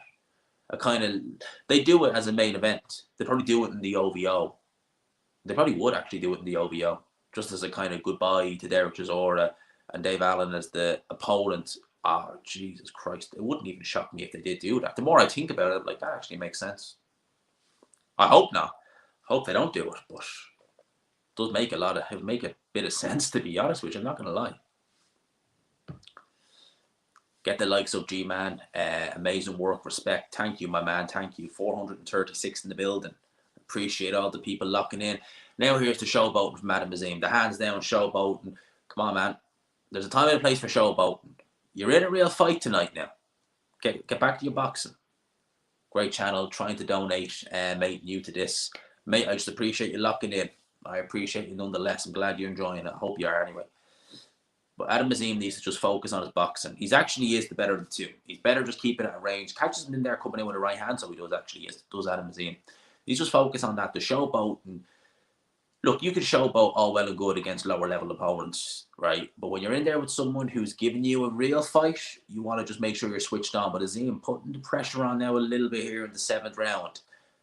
You know, maybe he's feeling it a little bit in there. Maybe he's feeling this guy is having too much success. It looks to land the right hand. Does actually have some success now here in the 7th round. Putting his punches together very well as Adam Azim in the 7th round. He is in control in this fight. He is winning it. But he's been made to work. He's been made to think about what's going on. And here with 40 seconds to go in the 7th round, looks to start to put a little bit of the pressure on. Looks to be letting the right hand go a little bit more. He's keeping his hands up, interestingly, more enough, in a more orthodox stance, which is something we don't see. The left hook just misses from Fayan there. Adam Azim boxing a little bit more orthodox. He really is. I think he's feeling it. I think he knows, okay, I've been hit a little bit too much for my liking. I need to tighten the guard up. And if I want to get this guy out, I need to step on the gas. But be wary. Right hand just grazes Fayan. And again, putting the shots together is Adam Azim. With 10 seconds to go here in round 7, it looks to me like we are going the full 10 unless something happens. He needs to put the punches. Single shots won't do it against someone like this. It needs to be combination punching. You know, single shots against certain fighters just won't work. Yeah, like that works now and again, the Joe Gallagher strategy. It works now and again, but it normally doesn't. And it's a very flimsy strategy, kind of just letting your opponent tire himself out. It's not always going to work. It ain't always going to work. And I think that's all he really has is Joe Gallagher. You know, that for me, that seems to be all Joe Gallagher really brings to the table with fighters. So, you know, if that works for you, fine. But it ain't going to work for everybody. And it normally doesn't work with Joe Gallagher fighters, you know. And Joe Gallagher really has the managerial, and Bridges is at that fight. I see her there in the background. Amir Khan at the fight. Bridges seems to be at every fight nowadays. He literally seems to go to any big fight, just seems to be in the audience. As we go into round number 8. Round number 8, let's see how this goes. So, Adam Azim, if there is a critique about him, now he did seem to be putting the shots together a bit better towards the back end of the last round. However, he needs, if he wants to really put his authority on this fight, if he wants to try and force a stoppage, he's going to need to actually put shots together in combinations, not just single shots. Single shots against this guy won't do it because he sees some of these shots coming and he's able to just ride them, or he's just able to basically get out of dodge. He needs to put combinations together, does Adam Azim, which I think he's starting to do because left hook goes in. But again, Fayan just backs up to the ropes, keeps himself tucked in, body shot goes in from Adam Azim. Maybe now he's realising, okay, the guy is a little bit more tired. Now I need to get on it. Now I need to step on the gas. Do I want to go home early or do I want to go another 10 rounds? I'm assuming he wants to go home early. But again, big right hand goes in from Adam Azim. And another. Shots go in there again. Adam Azim putting the shots together, lands a left hook. Now he's starting to step on the gas. He's going to want to open up a combination, moves back, good head movement. Body shot goes in from Adam Azim, really starting to force the pace. He could have done this a couple of rounds earlier. I think he would have had the same success. Let the hands go. Again, lands a left hook. Backs Fayan up and against the ropes. Right hand just misses. Left hook misses. But letting the shots go. Keep it going, Adam Azim. Go up the head to body. You should really, he's head hunting a bit too much. Whenever the head is tucked up like that, you should chuck in a body shot. Bring the guard down and then open the head up. He has fast enough hands that he can let these combinations go. He doesn't need to resort to just single shots. Wonder why mainly just takes on heavyweights, does Peter Fury. Mainly just takes on heavyweights. He could be very selective, Peter Fury. Who knows? He could only want to take on fighters who suit him in terms of style or etc. But yes, and he's a very good trainer, Peter Fury. Very good. Oh, and left hooks go in again from Adam Azim. This is a very good round in the 8th round for Adam Azim. Really doing some good work in here. Really liking what I'm seeing so far. But Fayan just says, nah, you didn't hurt me. That was nothing. That didn't seem like anything. At the end of this round, what I'm going to have to do, I'm going to have to swap over phones real quick. It won't take me more than 2 seconds.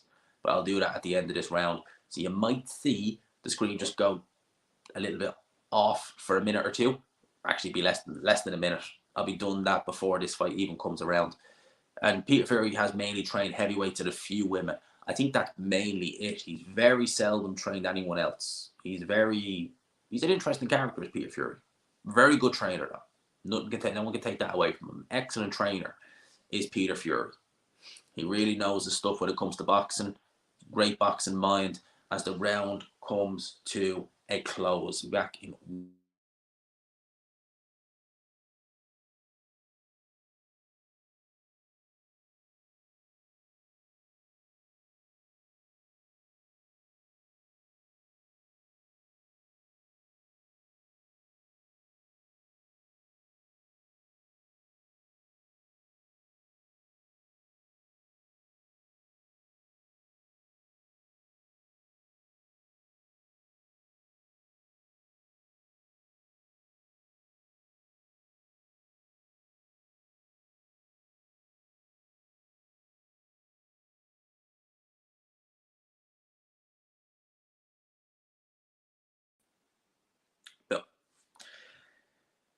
So, as the round comes to an end, we are going into the ninth round.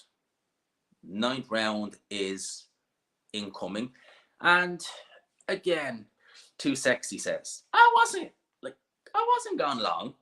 I wasn't gone that long. We're back here now. We're all good. We're back here now. Too Sexy says, went to the ninth round. Don't know how much longer it's going to be until the main event because this fight is looking to go. I reckon this is going the full 12, the full 10. So we're looking at the 10 rounds for this, unless Adam Azim, because in that 8th round, he did step on the gas quite well. He was doing quite well in that 8th round. Let's see. Does he step on the gas again? Although Fayan seemed to be not deterred at all, really, by any of the punching power. He didn't seem deterred by any of the punching power. Now he's just residing, I think, to making a miss and just keeping this fight in range. But a body shot goes in from Adam Azim. And again, looking to step on the gas ever so slightly here in this 9th round. One thing you can say about Adam Azim, he does have good fitness because he's not really slowed down at all. But Fayan seems to have slowed down a bit as this fight's gone on. Now, again, it's not been fought at a frantic pace, but Adam Azim, certainly in the last round, was letting his hands go a little bit more. Oh, right hand goes in from Adam Azim. Fayan takes that, no problem at all. But again, he doesn't follow up on it. He's not following up whatsoever, is Adam Azim. Leaping left hook, no go. Didn't find the target. And Fayan just is able to box himself off the ropes and looks to land some more shots. Now, he's not been having as much success because Adam Azim's been keeping this more in the distance. So the success he was having early on is not happening now because Adam Azim is keeping it more in the distance. He's not giving him an opportunity to be countered again. Adam Azim was hit with a few left hooks early on in this round. Doesn't seem to be having that same issue now. As we have into the last minute of the 9th round. 10th round is vastly approaching. It should be a straightforward then into the main event. We shouldn't be much longer now after this point until we're into the main event. But you just don't know. This is boxing at the end of the day. This is Sky. They could have this ring walk go on for an eternity. I hope they don't. I hope it's a nice quick transition into the main event. You just don't know with these. But this round is coming to an end. We have just over 30 seconds left to go. It doesn't look like Adam Azim has the power to be able to put a hurting on this guy and to force a stoppage. It looks like he's going, again, I think, for the second time in his career, the 10-round distance, which will do him all the good to get the rounds in the bank and let him know that you need to change things up. You're not going to be able to stop absolutely everybody. He's been given a workout tonight, certainly has. With 1 round to go, Adam Azim, he'll have learned a lot from this, but he's definitely going to need to make improvements moving forward. That much is certainly true. 100%. He's made mistakes defensively in this fight, and he will be punished for them mistakes in the future if he is not careful. 100%. Absolutely 100%. Let's see. Look at that, lads. If you haven't already, hit subscribe. But look at that. 12,016. We started tonight with 12,590. If you haven't already, hit subscribe. Help your boy out. We have been doing well tonight. We've been doing very, very well tonight. Very, very, very well. Let's keep the growth coming, lads. Let's keep the growth coming. We're doing well. We're doing well so far. We're doing very well so far. Jackie Hernandez, first time here. Appreciate it. Appreciate the £5. Much appreciated. This is probably the most super chats I've ever gotten alive. If I got this 5 days a week, 6 days a week, I wouldn't need to work anymore. I appreciate it so much. Thank you so much, my dear, for the £5. You think Zhang, you can beat Zhang if you have head movement. Talk about Joe Joyce. I don't know. That fight is interesting. It's an interesting fight to me. It's the rematch. We'll see what kind of Joe Joyce we have. We're into the 10th round of this fight. It's been mainly an Adam Azim fight. It's not really caught fire that much, it has to be said. It really hasn't. The viewer's scorecard is Adam Azim winning every round apart from the 3rd round. You could maybe give Fayan another round in there if you were generous. It has been mainly Adam Azim. He's done whatever he needed to do. It's not been a jaw-dropping, fan-friendly performance. Certainly not. Certainly by his standards. But at the end of the day, sometimes a win is a win. He's been caught a few times. He's going to need to tighten that up. But people were saying that this guy was the next coming, etc. He was this, that, and the other. He's in a division with people like Dalton Smith, who is further ahead in his career, it has to be said. But with Dalton Smith, I see a lot more potential. I do. I see a lot of good athleticism with Adam Azim. I see very good speed. But with Dalton Smith, I see really quite very big potential. Very big potential with Dalton Smith. I'm not really getting that with Adam Azim. I'm seeing a good athlete, someone who is hittable, in spite of the fact that he has very good speed. I'd be picking Dalton Smith every day of the week in this fight. We've 90 seconds to go in this round. Then we are done, and then we are into the main event, lads. Eubank Jr. versus Liam Smith, the rematch. It's going to be extremely interesting to see how this fight goes, who gets the win, and what will happen. It's very different. I would be picking O'Hara Davis to beat Adam Azim. Definitely. I'd be picking O'Hara Davis to beat Adam Azim. Definitely.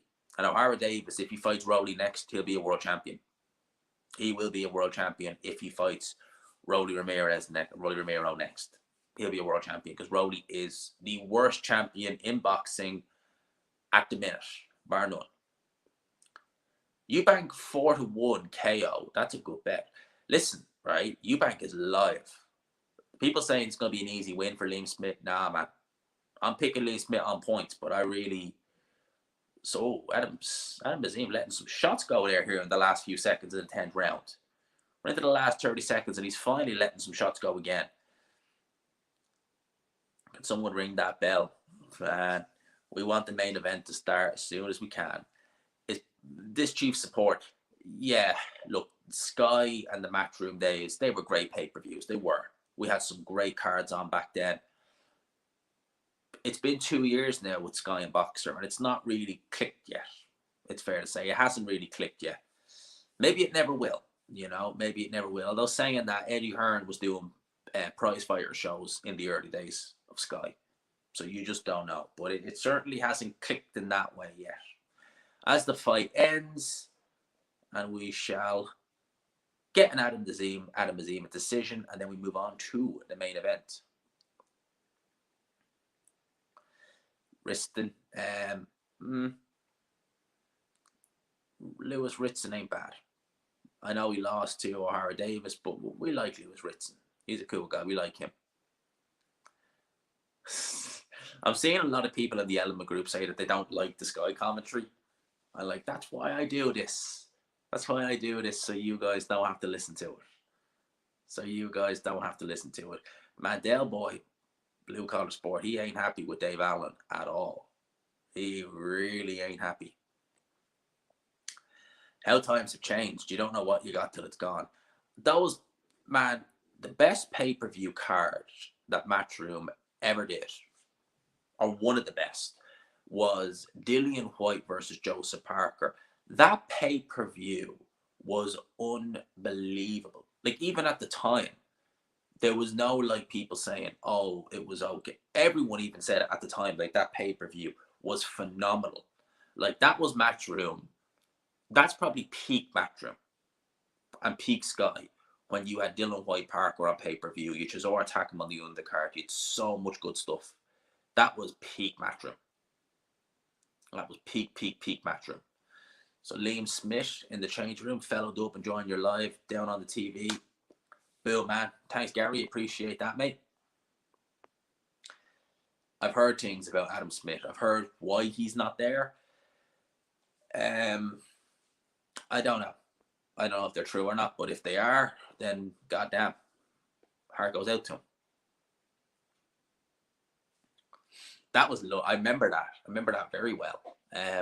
We moaned about that being on pay-per-view at the time. We did. Now, obviously, I wasn't doing videos at the time, but we were all upset about that being on pay-per-view. But what Eddie Hearn did, you see, this is what I miss from cards, even like Matchroom nowadays. Back then, if you had a fight that maybe shouldn't have been on pay-per-view, they stacked the undercard. You Eubank Spike O'Sullivan, you'd Bellew, who was pay-per-view in a year before, like third or fourth fight from the main event. It was really good. Kevin Mitchell versus Ishmael Barroso. It was a really, really good card. It was a brilliant card. We need more cards. We miss those cards. We miss cards like that in the UK, and man, it's fast, and he still ain't got gloves on. Is it? It's not 20. Well, it's only a couple of minutes fast. Yeah, let's hope they speed the ring walks out, because I don't want to be here like nearly midnight. But let's see. The Joshua versus Hellenius card, that just dragged. Like when I done the watch along for that, it just went on and on. How long until the fight? I just got home. I'm hoping another 15 minutes. How the hell is it running late? They had two fights end really early on the undercard. That's the thing. Like they can never push a card forward. It's like just push the flipping card forward. If fights end early, they end early. Just move the card forward, and then stuff like this happens where it gets delayed. Then I wish they do that. I may as well drive and collect the pizza in the meantime. You might. Oh yeah, she fought ages ago. Yeah, she fought ages ago. It's the main event next. It's the main event next, lads. It's the main event next. The card as a whole was not. It's not amazing. I'm not gonna lie.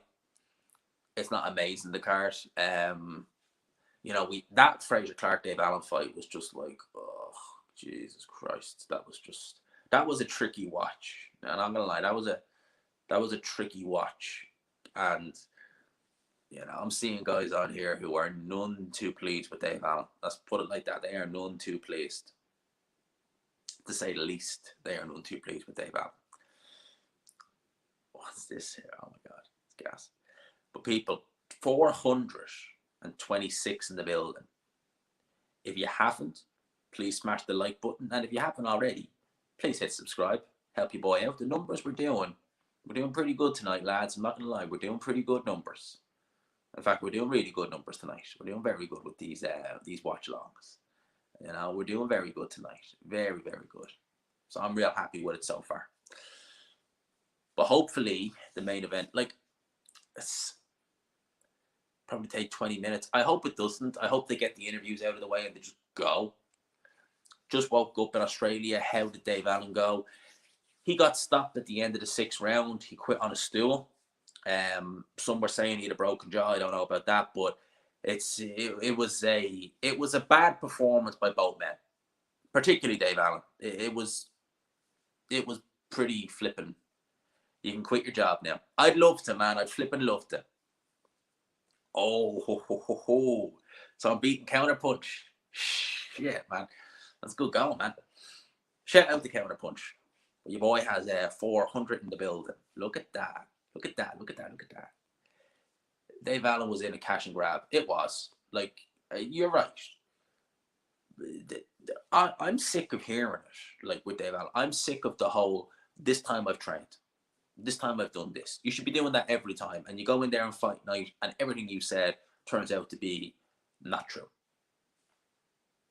Why would we? If I was a promoter, I'd be like, why would I give you? If I was thinking, maybe I'll do something with Dave Allen after. It's like, why am I giving you the opportunities when you don't do any? You're not helping my fighter. You're not helping anyone, because my fighters come from that looking worse than anything. Fraser Clark is not going to get any acclaim for that win because he looked terrible the whole way through it. So, I don't know. It is, for me, that's just not good enough. Could have been worse. Yo, shout out to Outmatch. How are you, my man? How are you? I see you. You hitting good with the Marcus. I think your video, that's probably one of your better videos in terms of views. You've up to 6,000 views already, man. I'm up to just over 10,000 on mine. Marku does the numbers, man. He's not gonna lie. He's not gonna lie. But shout out to Outmatch every time. If you haven't already, Outmatch Boxing, one of the best for breaking fights down on here. Outmatch Boxing. If you haven't, I thoroughly recommend you go over. You will not be disappointed. You will not be disappointed. It did look like that during the fight. That's the problem. That's the problem. Sometimes when fighters do that, they tend to kind of treat it as a sparring session. And I think Fraser Clark knows that himself, because he doesn't really speak of him. You hear in interviews that there's not that outwardly confident, I'm going to make it to world level type of guy. It's just kind of whatever I do. And that was a poor performance from Fraser Clark. really. But what do you do? What do you say? It was not a good fight. No. You were waiting for it to catch fire. It never did. Low blows. It was just a horrible, horrible fight. There's Ben Shalom with Adam Azim. Ben Shalom, I mean, that is one of the shiftiest characters. I mean, he might be a nice guy, but that guy just looks so unbelievably shifty. Like, Ben Shalom just strikes me as a very shifty character. He does. He has that look of someone you just wouldn't trust him. You wouldn't trust Ben Shalom to tell you the right time in a room full of clocks. I wouldn't, personally. I wouldn't definitely do that. But in terms of, do you know what, right? I think that the most kind of intriguing fight I've seen tonight has been Jack Cullen versus Mark Heffron. That was an interesting one because I thought Heffron would win that fight, and Jack Cullen came through it. He came through it. Oh, good, mate. Shout out to the Albanians for watching it. The problem is, man, you won't, like, you'll do a Marco video and get like 10,000 views, and then you gain like maybe say 50 subs, and it's like, oh, now the views. No, it's like the Marco fans love Marco. They only watch Marco. They only want to watch Florian Marco. But look, we hit in when we can. You know, I mean, it's my numbers are looking a lot better tonight now because of Florian Marco. Big up to him. Some of the guys stay amateur too long. G-Man, what do you reckon? Oh, mate, definitely. 100%. Look at Paddy Barnes.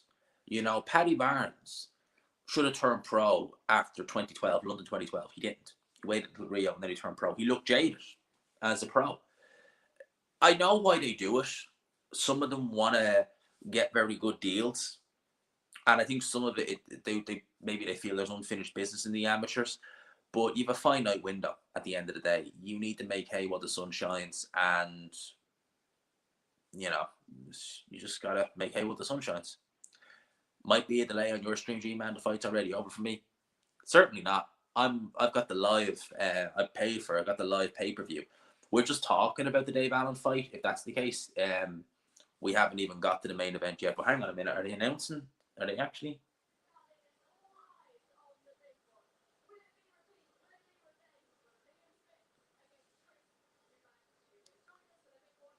Next. All right. So ring walks are next.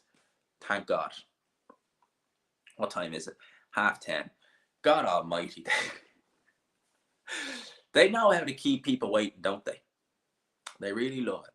They really love to keep people waiting. But we're into the main event. It's got an interesting feel to it, hasn't it?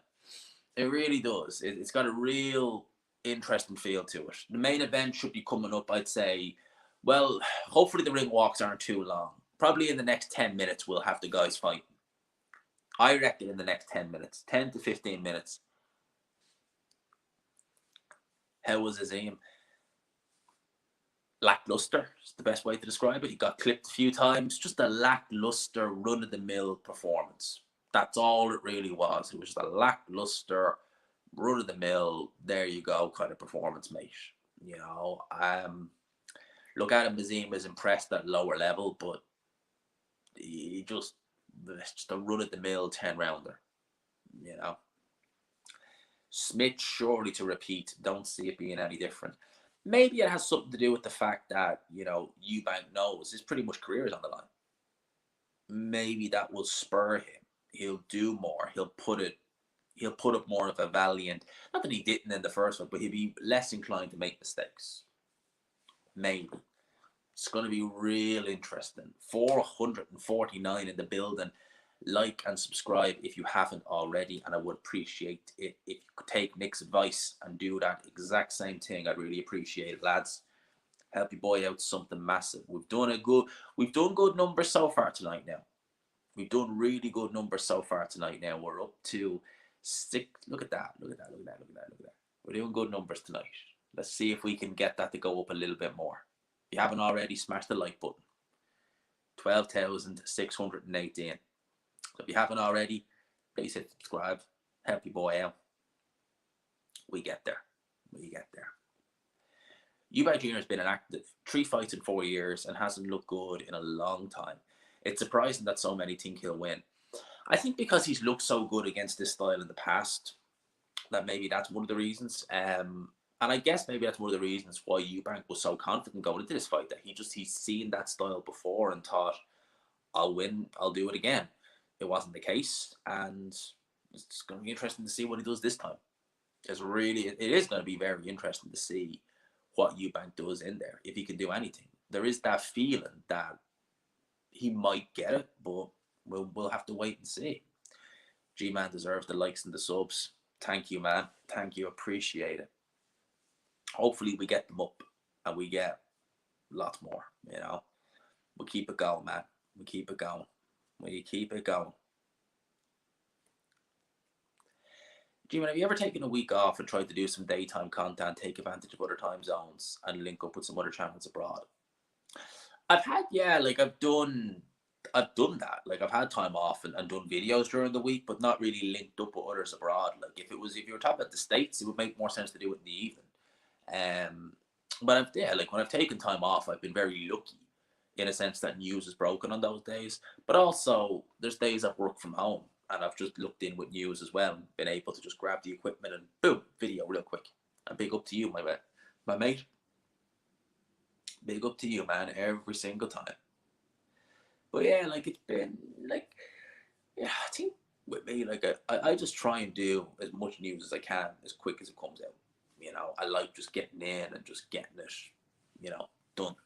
You know, so that's how that is. Sky is set to come back on now.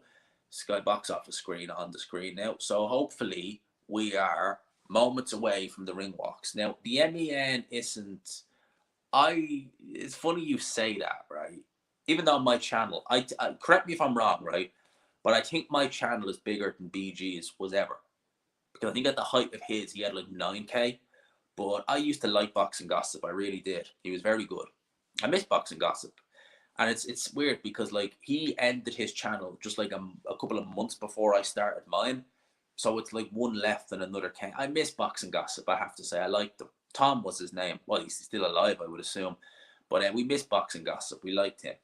And I think he had close to 10K subs when he stopped, which is a shame he stopped because, like, I like Boxing Gossip. It's sad that he didn't keep it going. I don't know. He obviously had his reasons to not do it anymore.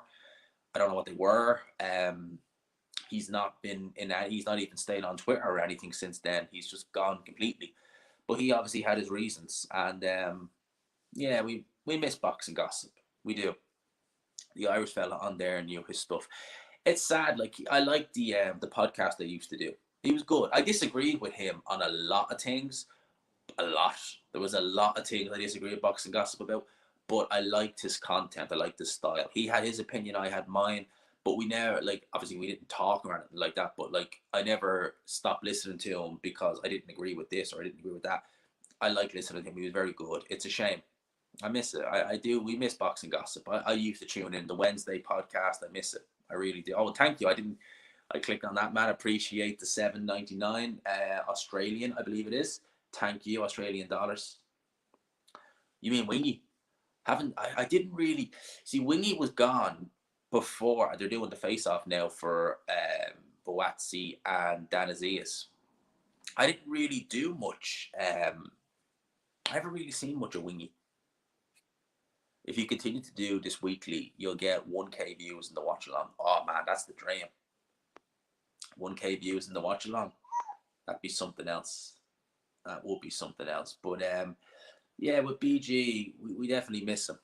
I definitely miss him on here. I used to love his videos. I used to love the podcast he did. And look, he obviously had his reasons for walking away. I get the impression it was a probably spur of the moment type thing because he never said that, you know, he's going or anything like that. I think it was just you know, he just decided to call it a day. That is what that is. These again, they love putting the like links in. I'm just gonna get rid of the comment completely. They love putting those links to those like websites and stuff like that. Like, it's just like, why? That's weird.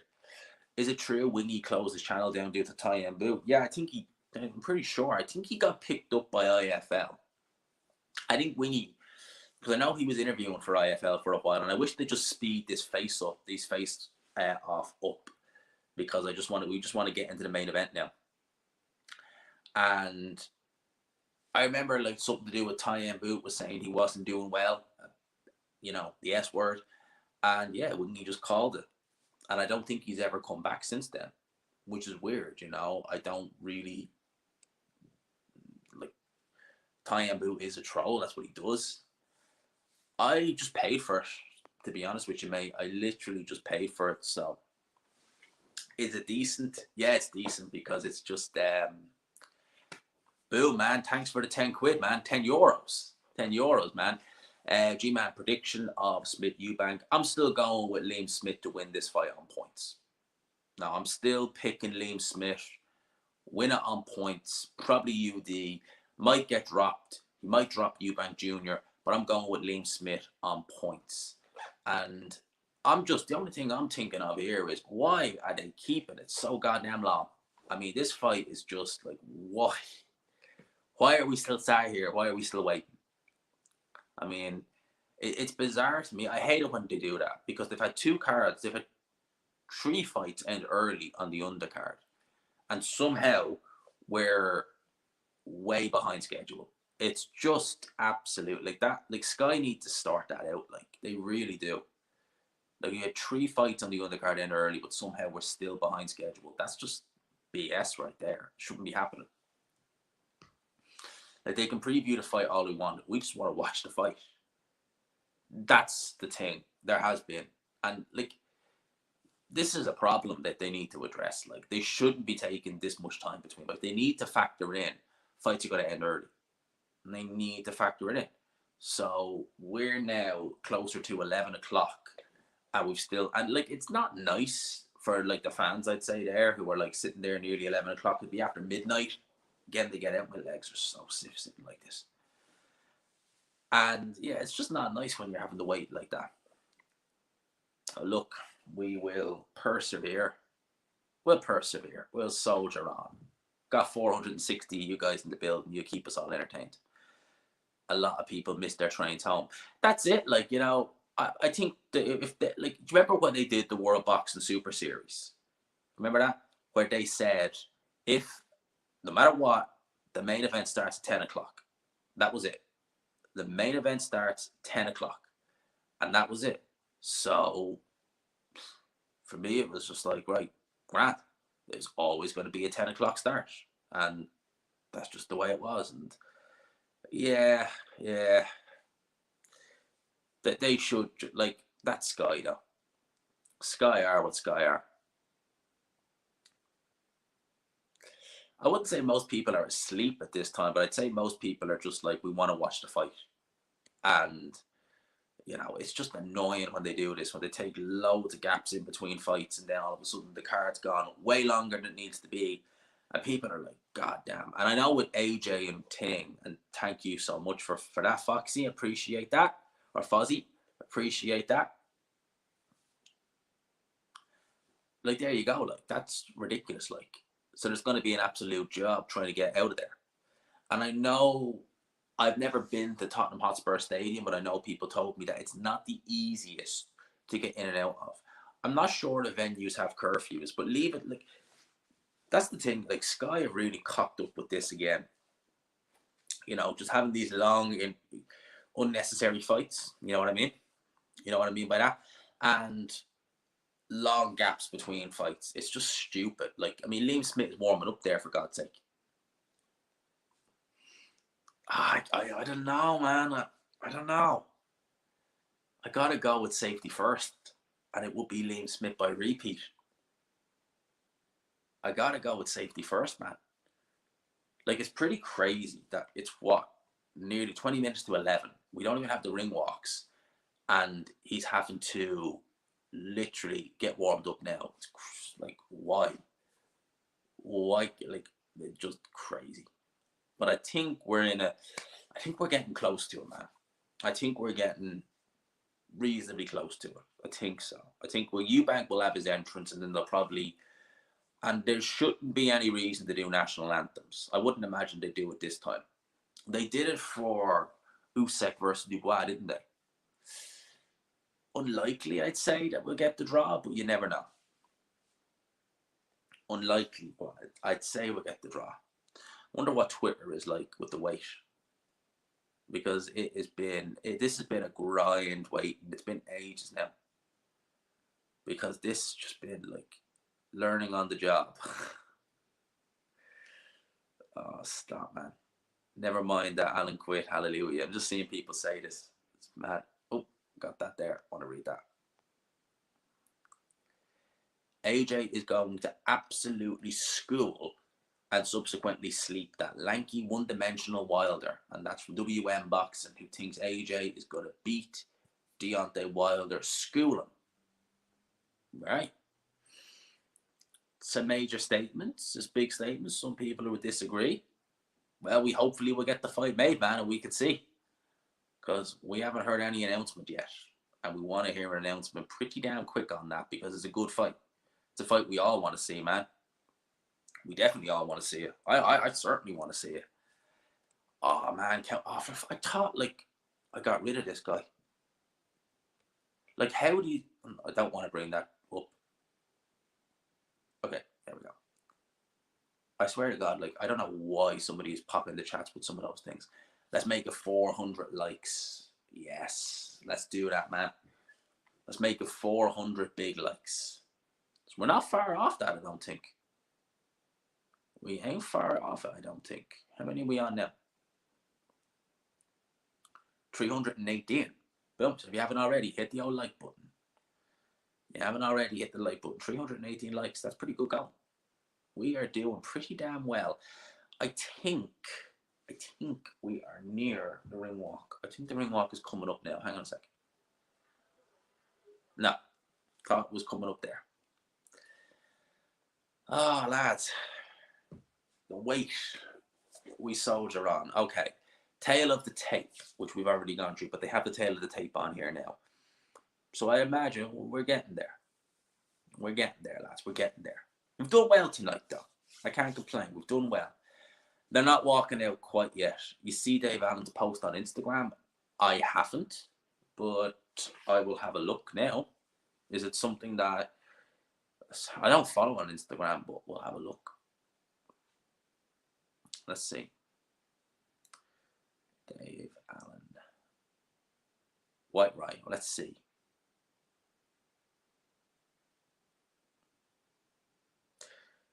Okay, he just has a black picture. Let's see. Hello, everybody. I don't really know what to say, but heartbroken about tonight. I can only apologise for how things went. Just give me 2 seconds there. Popped off there. I don't for how things went, and I make no excuses at all. The better man won, and I have to seriously think about my future. I hope people know how much all the support people give me means to me, because I don't just say it to people to please people. It means the world to me. I may not be the best fighter in the world, and I may not be a lot of things, but I am grateful and very sorry it wasn't better. Okay. Watching with you, fella. Like I got a friend. Ah, man, I appreciate that, man. I appreciate it, man. And I hope we keep you entertained. Man, I really do. I hope we keep you entertained, man. We will. We're going to have a good one. We're going to have a good watch along. Main event is coming. We get to commentate on it. Eubank Jr., I think, is about to make his ring walk. My legs are so stiff because like this, where I'm sitting, right, it's like you're just kind of cramped because I've got a stand right there that I don't want to kick, which has like the phone on it. So I don't want to kick it. And you're kind of just so cramped in it. It's like my legs. After a while, your legs do start to hurt. Oh, man. But Eubank Jr. finally making his way to the ring, or will be in the next few moments. Conor Benn said he'd be there himself. Well, they certainly haven't shown him, unless he's there and Sky just don't show him. Is he? Is he? Oh, man, really? So, you know, it's easy to look and say, oh, yeah, well, he could have turned pro at 18, but, like, how good would he have been? Because he learned so much in the amateurs, you know? he learned so much in the amateurs that it made him the fighter we see today. So him turning over at 18, could he have had the same career? I don't know. We'll see. Well, we can't see, but I don't know. It's just up for debate, that one. But yeah, what's that? Found a place in London yet? We haven't really started looking, to be honest with you, but that's coming up pretty soon. What on earth is going on with this ring walk? Literally, like Ben Shalom. If this is Sky or if it's Ben Shalom who's insisted on these really long intros, it's a flipping joke. Like it's art. Like Frank Warren isn't as bad as this, nor is Eddie Hearn. This is a joke from Sky. How long we're waiting? It really is. Just tuning in to my first GMAT fight commentary. Make us proud, lad. Fair play all the way from New Zealand. Amber G, NZ. Appreciate it. We'll be doing. Put it like this, right? There won't be any more moments in this fight, I don't think. Whether it come from the fight itself or whether it come from your boy talking, it's going to be good. So finally, it looks like we're going to get the ring walks for Eubank Jr. And again, hopefully it's not long and drawn out, because this has been long, lads. This has been a long one. We've been gone live now for nearly 2 hours. 2 hours we've been sat here talking. Whereabouts in London or more the outskirts? Probably the East End. I said that right. Probably the East End of London, more than likely. Yeah, I'm hoping now this isn't a tease and they are legitimately getting the Eubank fight. Don't have a link. Let's see. One of my friends asking me, do I have a link for the fight? Which I don't. But I do know the website. Give me a sec there.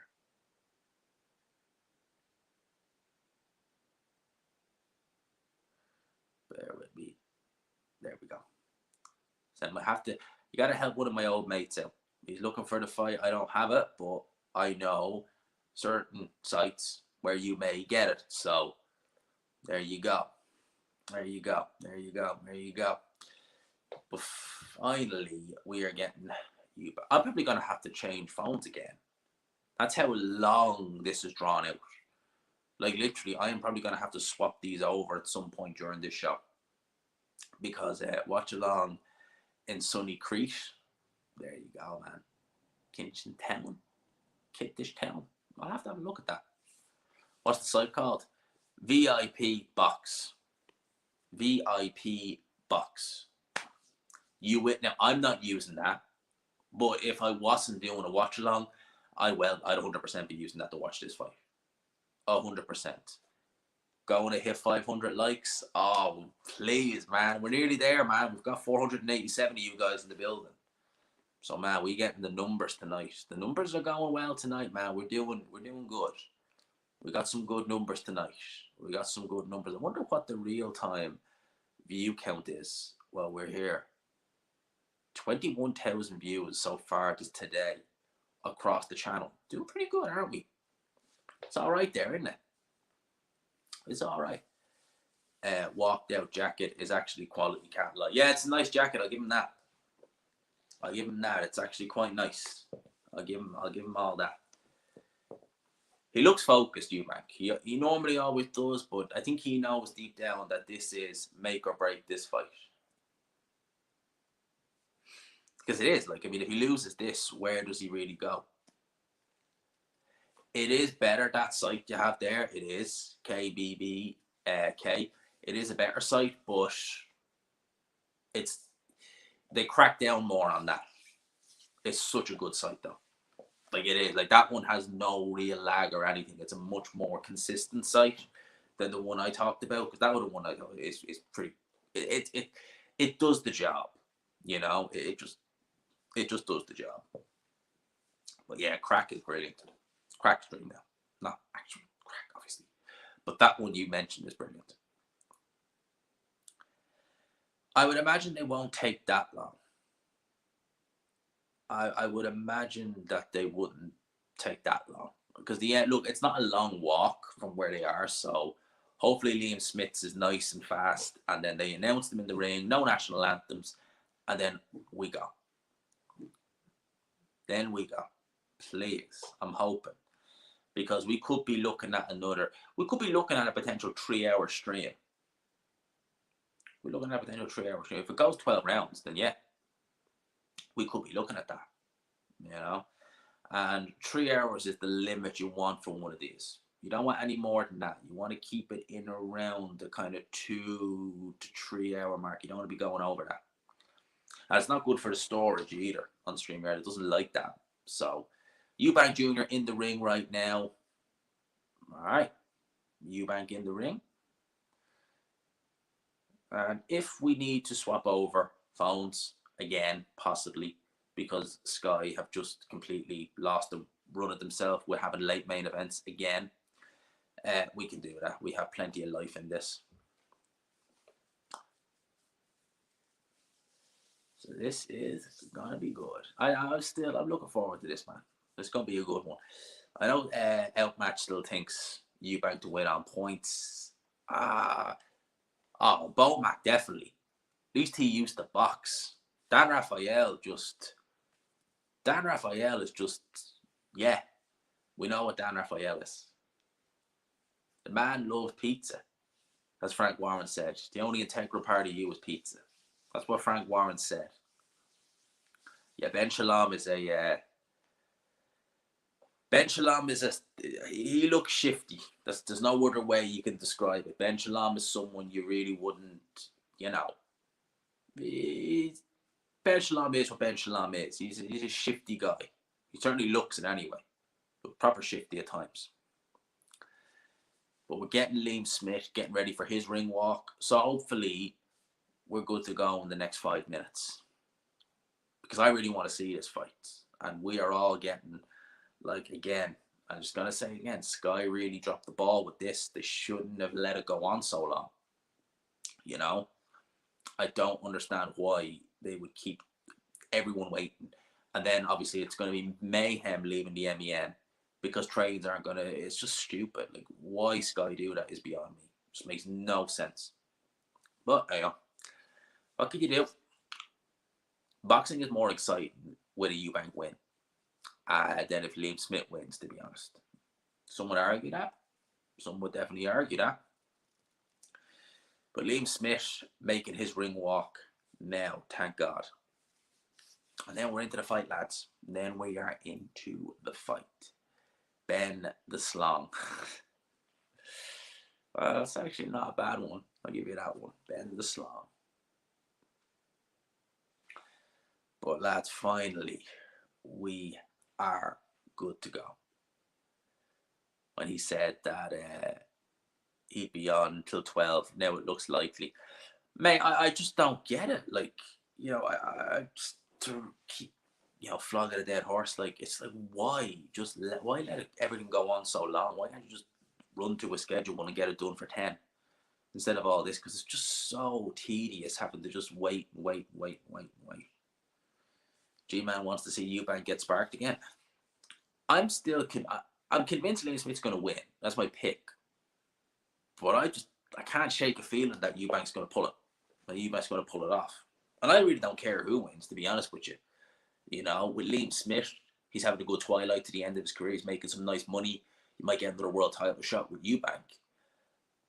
I mean, he's really going to be looking at the big fights because I can't see him picking a world title up at this point. I really can't. But Liam Smith getting ready for his ring walk. Thank God.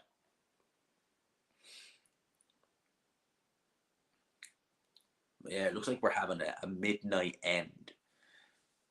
It probably will come close to midnight by the time we get to it. But look, it is what it is. As long as it's not over like 4 or 5 hours, we're good. We are good. Apparently, I know someone going there. Apparently, tickets haven't even sold out. Really? Because the MEN looks fairly full. But it wouldn't shock me if they were giving away, because they do that.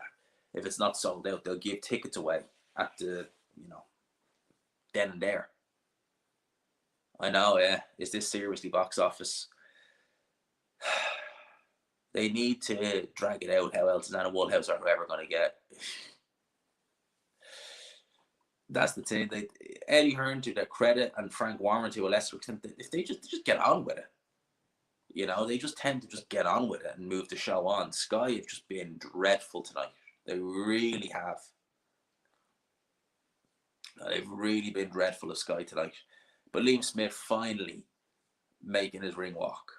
Finally, a good half hour after the last fight ends. They really milked that. And they really flipping did. It's not been Jesus Christ, it's been a hard one. It has been a flipping long one. But Liam Smith in the ring should be a formality. It should be just straightforward. Right now, we're going to make the announcements. And here we go. I'm reading this here. Conor Benn has declared that he would be willing to face the winner of Spence Crawford. Yeah, he'd get annihilated. Literally, it wouldn't even be competitive. He'd get annihilated by either of them. So he wants to face the winner of Spence Crawford. I mean, he literally would get absolutely annihilated by either of them, even at this point with Errol Spence. Great stuff. Dave Allen fight was very poor. It was awful. I'm not gonna lie, it was absolutely awful. I'm looking forward to listening to Del Boy's post-fight review. I can see it there in my sub feed, and I'm looking at it. I'm just like, oh my god, I want to see that. I really want to see that post-fight review, because I can imagine that Del Boy is pulling no strings, as he never does when he does that review. I cannot wait to listen to that when we finish up here. Just seeing that on Bellew. Yeah, I know. Conor Ben's just dumb. He's just not bright, and he just says things. I think, like, just listen to the guy speak. He's just dumb. He just says things that are just not bright. He's just not bright. He just will say things. He'll take things out of context. He'll misquote things. The kid's just dumb. Like, that's all it is. Like, you listen to him speak, there's nothing there. Nigel was never. I love Nigel Benn, but he was never the sharpest tool in the box either. So that's just the way it is. But yeah, he would get battered up by either of them pretty easily. But finally, we are good to go. The announcer, who was called Big Mo, is making the announcements. So Kella Sauerland in there with Chris Eubank Jr. in the corner, along with Bomac. Eubank Jr. being announced, 33 years old, 35 fights, 32 wins, 3 losses, 23 wins, coming by way of knockout. I couldn't tell you. I doubt it. People use the McLennan situation. Nah, I'm not buying that. But Nigel Benn was tremendous, was Nigel Benn. I love Nigel Benn. A lot of time for Nigel Benn. He was never the brightest. And I think it's just the same with Conor. He's just clearly not the brightest. It is what it is, And I think with Conor Benn, he obviously just thinks that if he says things, people will believe him, and it's clearly not the case. He should have learned that, but obviously he hasn't. Look at Dylan White. He's just kept his mouth shut since everything has happened. He's just gone into the wilderness, kept his mouth shut, which is the right thing to do. They can't say 2-time IBO. That IBO belt was relevant for all of, 10 months while Eubank had it, and then it was just gone back to the wilderness. It's just gone. Liam Smith, 37 fights. Hard to believe he's already had 37 fights.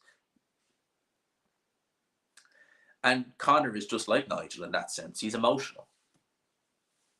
Conor is just like Nigel in that. He really is a lot like his dad. Eubank Jr. is quite different to Eubank Sr. in a lot of ways, but Conor is very similar to his dad. Very, very, very similar. Very similar in terms of personality-wise. But Eubank Jr. doesn't seem to have a lot of what his dad had, mentally and in every way. Eubank Jr. is just a different character. It's just the way it is. Some people are just... You'll have other traits. I'm sure Eubank Jr. has a lot of similar traits to his dad that we just don't see. But just the terms that are there for everyone to see, we're just not seeing them. Right, the guys are getting their final instructions. So we're good to go. Eubank Jr. taking his time coming to get his instructions, but we're getting the instructions now in a sec. Okay, here we go.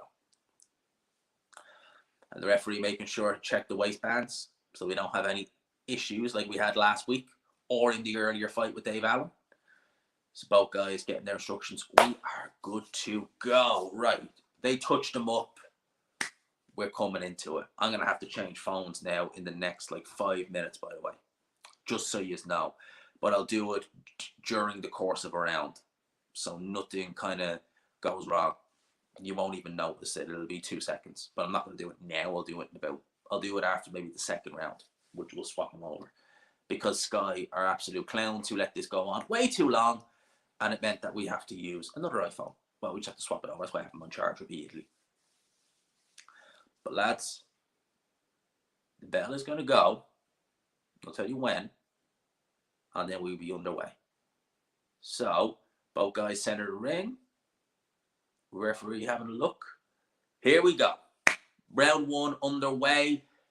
Will it pick up from where we left off? Eubank immediately using the jab, and Liam Smith, as is customary, high guard, chin down. Eubank looking to jab his way in. Interesting. Now, he was jabbing quite well in the first fight. Jabs to the body. Liam Smith looks to retaliate with his jab. Goes both guys into a clinch. Now, the jab was working well for Eubank Jr. and parts in the first fight. And earlier on, under the tutelage of Roy Jones, his jab seemed to be quite powerful. He was able to drop Liam Williams several times with the jab. He was able to walk him onto it. And Eubank doesn't seem to have that Roy Jones style to him this time straight away. You notice that. He used to hold the hand down low. He used to stand quite similar to Roy Jones. And lands a few shots there on the inside of Eubank Jr. The hand speed is definitely there for Eubank Jr. That's not regress. Lands a right hand. Good counter puncher from Eubank Jr. there. He's looking sharp early on, is Eubank in this first round. And using his free hand, something we don't often see from Eubank Jr. He's actually using his free hand in the clinch, which you are allowed to do, by the way. And again, using this jab just falls into a clinch. But looking sharp so far. Landed a right hand early on Liam Smith. No real effect on Liam Smith now, but still, it's a scoring punch. And Liam Smith is yet to land a scoring punch. It's going to be interesting to see, though, when Liam Smith does land on Eubank, how he will react, knowing that this is the guy who was able to stop him back in January. And knowing that he actually can be hurt. His chin isn't the rock hard granite he thought it was. Although saying that, this is a much fresher Eubank coming into this fight, considering he's not been off back-to-back weight cuts. So far in this first round, it's been pretty good from Eubank Jr. He's using his jab, he's keeping his range, jab to the body, and a right hand to the head. Liam Smith can't really do anything. Yes, he's up close, and again, using his free hand as Eubank Jr., which is something that you are allowed to do. You're permitted to do it in inside fighting. It's not something we've really seen a lot. I don't know why the referee is giving him warnings, because that was perfectly fine what he was doing there. Referee warning both guys. As the first round, it's been a Eubank round so far. We have a minute left to go in the first round. And Eubank, letting the combinations go on Liam Smith. Really impressive show. It's combination punching there from Eubank. The hand speed, which has always been there, is still there. Looks to land the uppercut. Doesn't get through, though. The guard is tight enough for Liam Smith. But again, Liam Smith just moving Eubank Jr. a little bit to the side there. So very good work so far this first round. Liam Smith not got any offense off. And again, caught with a jab coming in. Excellent work so far from Chris Eubank Jr. in this first round. He's really got his boxing. And Liam Smith forcing Eubank Jr. back up again the ropes, just looking to bully him. But it's not going to do anything. And yes, you are allowed to hit like that. He's got the free hand. That's part of inside fighting, Liam Smith. You know well about that. But Liam Smith, early on in this first round, just trying to impose himself on Eubank more than anything else. He's not landed anything of significance, but he's trying to bully Eubank and push him. Just push him up again the ropes.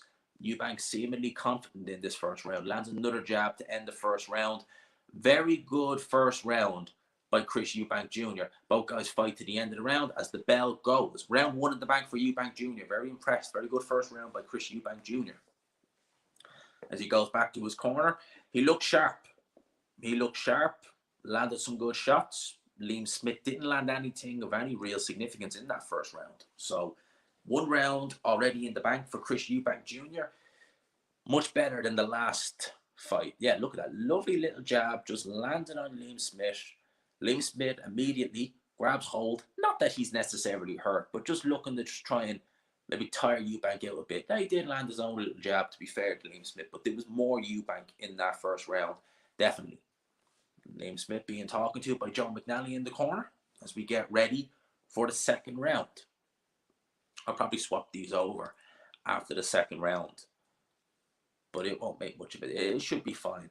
As we see Emily Eubank, the sister of Chris Eubank Jr., with Harlem Eubank, Eubank Jr.'s cousin, so it's a family affair. as round two gets underway. So, Liam Smith, again, high guard. Eubank Jr. still looking at his box, looking to move. Jabs his way in. Liam Smith with a good jab to the body. Sets himself off balance, actually, a little bit, does Liam Smith. But he's able to regain that pretty quickly. Coming out a little bit more aggressive in this round with his shot selection. He's throwing a few more shots, but walks into a counter left hook from Chris Eubank Jr. there. It was a good shot, well timed. I think Liam Smith felt that, dabbed at the nose a little bit. Maybe looking to see is there any blood coming.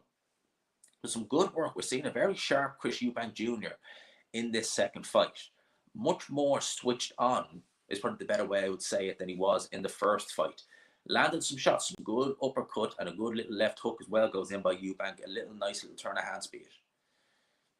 But Liam Smith looking to rough Chris Eubank Jr. up on the inside. Looking to make it physical in there. When he made it physical in the first fight, we're in the second round, mate. When he made it physical in the first fight, that's when he had the success. Some would argue that it was an elbow. I definitely don't. But some certainly do. Right hand goes in from Eubank Jr. Very good boxing. Lovely footwork from Chris Eubank Jr. there. Boxed his way in and got his way out. Got himself out of dodge straight away. Some very sharp boxing from Chris Eubank Jr. in here. Really liking it. Chris going straight to the clinch. I'm liking what I'm seeing so far from Chris Eubank Jr. However, Liam Smith is very dangerous. Uppercut goes in from Eubank Jr. again. His signature punch is made. His best punch is the uppercut. Like what I'm seeing here, Chris Eubank showing some movement. Another jab goes in. Liam Smith having a think there. And again, the uppercut goes in again from Eubank Jr. Really seeming to have some success here in the second round again. Looking quite good. Looking quite good. Is this part of the game plan? Has Eubank instilled this into Chris Eubank Jr.? Because this is very good work so far from Chris Eubank Jr. His jab is on point. He's not caught between styles. He doesn't seem to be second guessing what he's doing in there, which he was doing with Roy Jones a lot of the time. You could tell that he was really thinking before he did things, which sometimes when you're a boxer, you just need to let it flow. You should know one by one. One leads into two, leads into three, leads into four, whereas Eubank was constantly thinking, is it one, is it four? Double jab by Eubank Jr. goes over the top of Liam Smith's head. Liam Smith looks to land his own uppercut. Both guys end up going back into a clinch. 35 seconds to go here in the second round. Another good round for Eubank Jr. so far. Liam Smith again looking to get physical when it gets into the clinch, looking to put his authority into the clinch.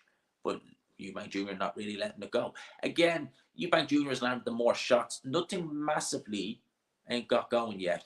Definitely not got going yet. He may need to warm his way into this fight. He may. But Eubank using his jab to good effect and lands a couple of shots there again. They just grazed the glove of Liam Smith. But a good second round. A very good second round. And Liam Smith looks a little bit shell-shocked to an extent in this fight. So, down goes Liam Smith, but it's no knockdown. That was definitely a push. 100%. 100% a push. Round two comes to an end. And again, another round for Chris Eubank Jr. That was definitely a push, no doubt about that. But it's not been a good 2 rounds for Liam Smith. Not that he's taken a massive amount of punishment, but he's definitely not he's not clicked into life yet. Just seemed very laboured, looking to really just pretty much looking to rough Eubank up, whereas Eubank is using his boxing, he's using his footwork to good effect. I'm liking what I'm seeing so far from Chris Eubank Jr., I have to say, as we see the replays here. The jab goes in. Now, it does land from Liam Smith, but Eubank seemed to have the harder of the two jab. It just backed Liam Smith up ever so slightly. So, very good work by both guys in this fight. But Eubank Jr., definitely for me, doing the better work. Getting his instructions from Eubank as round 3 begins. Will Liam Smith change it up a little bit? Will he look to apply a bit more pressure and let his shots go a little bit more? He seemed quite lackluster so far in this fight. You'd have to, great combination by Eubank Jr. Opens up on Liam Smith, backs him up a little bit. Now, he does not want it. This was the third round, where Eubank Jr. had his most success in the last fight. And so far, he's got off to a great start in this third round. Liam Smith looking very slow, walks into a right hand, takes that from Eubank Jr. Excellent work from Chris Eubank Jr. again. Maybe looking to step on the gas even further in this second round. Jab goes in by Eubank. Another one. Liam Smith not punching with him, looking to, but can't seem to find his range, takes a few uppercuts, more uppercuts, a combination from Eubank Jr., very impressive. Liam Smith just had to stand there and take it, looking very flat-footed in there as Liam Smith. He's not moving at all, he's not moving with any of the shots, he's taking a lot of shots from Eubank Jr., very quick, very effective. Some very impressive stuff here from Eubank Jr. in this fight. And again, jab goes in by Eubank, just misses with the uppercut. Looked to have more meat on the uppercut now. Very laboured from Liam Smith. Even in the first fight, you could say Liam Smith was doing quite well. He was having success in some of the rounds. It's been all Eubank Jr. in this fight thus far. The referee giving both guys another warning as we get back. 1:35 to go here. I'll be swapping over iPhones after this round, definitely. Oh, uppercut goes in by Eubank Jr. Again, body shots. Liam Smith doesn't retaliate and he takes more shots. Another uppercut goes in and a body shot. Great combination by Eubank Jr. Breaks the guard of Liam Smith. Looks like there might even be a little bit of blood coming from the nose of Liam Smith just there, but he's not punching at all with Eubank Jr. Struggling to get him pinned down. Jab goes in by Eubank Jr. again. Excellent round for Eubank Jr. so far. Liam Smith has no answer to what's coming back, but lands a right hand. Eubank Jr. holds. The Liam Smith corner are getting animated. He did find a big right hand, but Eubank took it well. Took it on the chin, bounced off, looked well. Looked fine. And Eubank Jr. back into his stance. Looking good, looking composed, looking for his opportunities, looking for his moments. Jab again by Eubank Jr. to the chest of Liam Smith. Lands an uppercut again, and another. Combinations going in. Body shot by Eubank Jr. Backs Liam Smith up. He's not punching with him. He's going to feel that. Even though we landed the right hand, that's all he's done so far this round. It has been all Chris Eubank Jr. as far. Excellent performance thus far by Chris Eubank Jr. Looking really sharp. Very impressive. 25 seconds to go in the third round.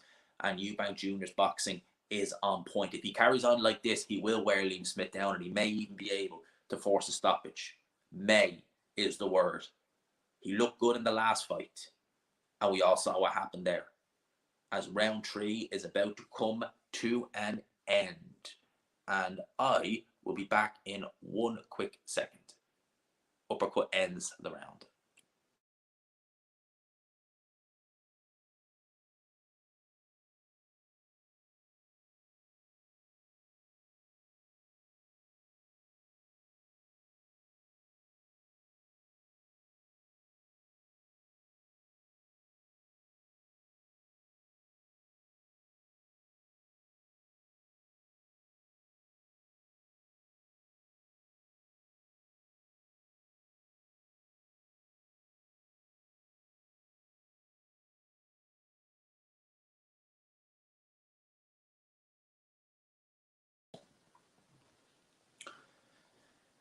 So, we're 3 rounds in, and Eubank Jr., it's been all Eubank Jr. so far in this fight. It really has. It's been a very good performance by Chris Eubank Jr. Compared to the last fight, you compare this to the last fight, it's night and day. Eubank Jr. is looking way better. Liam Smith had his moments in the last fight before the stoppage. He doesn't appear to be having them in this fight. As we go now into round number 4, and straight off the bat, this was the round where Eubank Jr. came unstuck in the last fight. He's not doing that. He's putting combinations on Liam Smith. Liam Smith retaliates, so first time he's really been able to fight back. Eubank Jr. was stopped in this round back in January. Well, he's putting it on Liam Smith early on in this round. Referee gets in between the two of them. Let them fight is what I say. Eubank Jr. really looking to put his stamp. Oh, down goes Liam Smith. Lovely uppercut. Liam Smith touches down. His legs look a little bit unsteady. This is fantastic from Eubank Jr. Where was this guy in the first fight? Liam Smith gets his 8 count. Eubank Jr. has always been a good finisher. Mouthpiece comes out by Liam Smith. Oh, that's cheeky. That's a wise move by Liam Smith. It buys him time because he was hurt by that uppercut, definitely. And you know that the corner are going to take their sweet, sweet time putting that mouthpiece back in as we go back now. But Eubank Jr. is going to grow in confidence from that. He knows he can hurt Liam Smith. He knows he can put him down. And Eubank Jr. is a good finisher. He knows when he gets guys hurt. Uppercuts go in again from Eubank Jr. Right hands, body shots. Referee's in the way. Get out of the way. But Liam Smith takes it. Liam Smith takes it. Oh, big uppercut. I thought Eubank Jr. was going to put him down there. But he is having so much success with that punch. Liam Smith with the high guard, the square shoulders. He can't see that shot coming. He's not retaliating at all. He's looking old in there. And Eubank Jr., he looks 5 years younger in there. Whatever Bomac has done to him, he has brought Eubank Jr. way back to life. This is fantastic from Chris Eubank Jr. He was stopped in the 4th round of the last fight. It looks like he may be the one stopping Liam Smith in the 4th round of this fight. Eubank, again, on the front foot, looking to land his shots. Liam Smith really backing up, fearful of what's coming at him. These combinations are very fast and they're very powerful from Chris Eubank Jr. He was an excellent combination puncher, lands a left hook to the head and to the body. Right hand goes in. Liam Smith looks unsteady on his feet here, taking way too many headshots, even at this stage in the fight. And he's not retaliating with anything. He seems to have nothing that he can really do to offset Chris Eubank Jr., certainly in this fight. And bear in mind, he didn't take much punishment in the first fight. In the space of, what, 8-9 months? He's really regressed as a fighter. Has he had a bad camp? Has something happened? Left hook, he's unsteady. Misses with an uppercut. That could have been curtains if it did land. 49 seconds to go here in the fourth round. It has been a nightmare fight for for Liam Smith so far. Chris Eubank Jr., it's been a dream. This is the fight that he wanted to have back in January. He didn't have it in January. He's getting it now, September 2nd, 2023. He's getting the fight that he should have had back then. And this fight, will this turn someone like a Conor Benn off, given the fact that it's been such a good fight? Possibly. You know, people wanted to say Conor Benn, this, that, and the other, he has power. If this Eubank Jr. had fought Conor Benn, I think we all know what the outcome would have been. Great work. But he's really slowed down now these last 10 seconds. And it looks like Liam Smith is going to see the end of the round, unless we see something special from Eubank Jr. But he opens up a combination to the body, pierces the guard as round number 4 comes to an end. We're enjoying this. 619 in the building, lads. If you haven't already, please hit the like button if you haven't already. And if you haven't already, hit subscribe as well. Please hit subscribe. I want to see the numbers go up. Let's have a look. It was a lovely, lovely, well-timed uppercut by Chris Eubank Jr. that dropped Liam Smith. Very good shot. Spitting the mouthpiece out. Spat the mouthpiece out, which indicates to me he was hurt. Boom. Beautiful uppercut. Eubank has dropped all the Roy Jones stuff, and he looks phenomenal. You see, this is the Eubank I remember. Eubank's never been world level, but he's been good enough. And this is the Eubank I remember. And we need this Eubank. Thank God he's left Roy Jones. Thank God. Because I think he's wasted 3 good years. He's wasted 3 years with Roy Jones. If this is him after only a couple of weeks of Bomac, heaven forbid, God knows what he'll look like after a year with him. Because this is phenomenal from Eubank Jr. Brilliant jab. Look at this. Oh, combination, left hook goes in. Eubank really putting it on Liam Smith here. Combinations going in. He's always had tremendous fitness and energy. More shots go in by Eubank. Uppercut, right hand. Backs Liam Smith up again the ropes. Body shots go in. Eubank really pouring it on. Really opening it up. Liam Smith not punching back. Referee having a close look. Liam Smith ducking and dodging. None of these shots are getting through, but the referee having a close look. Eubank Jr. throwing more shots. Body shots go in. More headshots. Left hook lands by Eubank Jr. Eubank really putting it on Liam Smith. Liam Smith's going to have to punch back. He is going to have to throw something. He's not throwing anything. Does land a shot of his own, but has to hold. Real big trouble from Eubank Jr. or from Liam Smith there. Eubank Jr. really putting it on.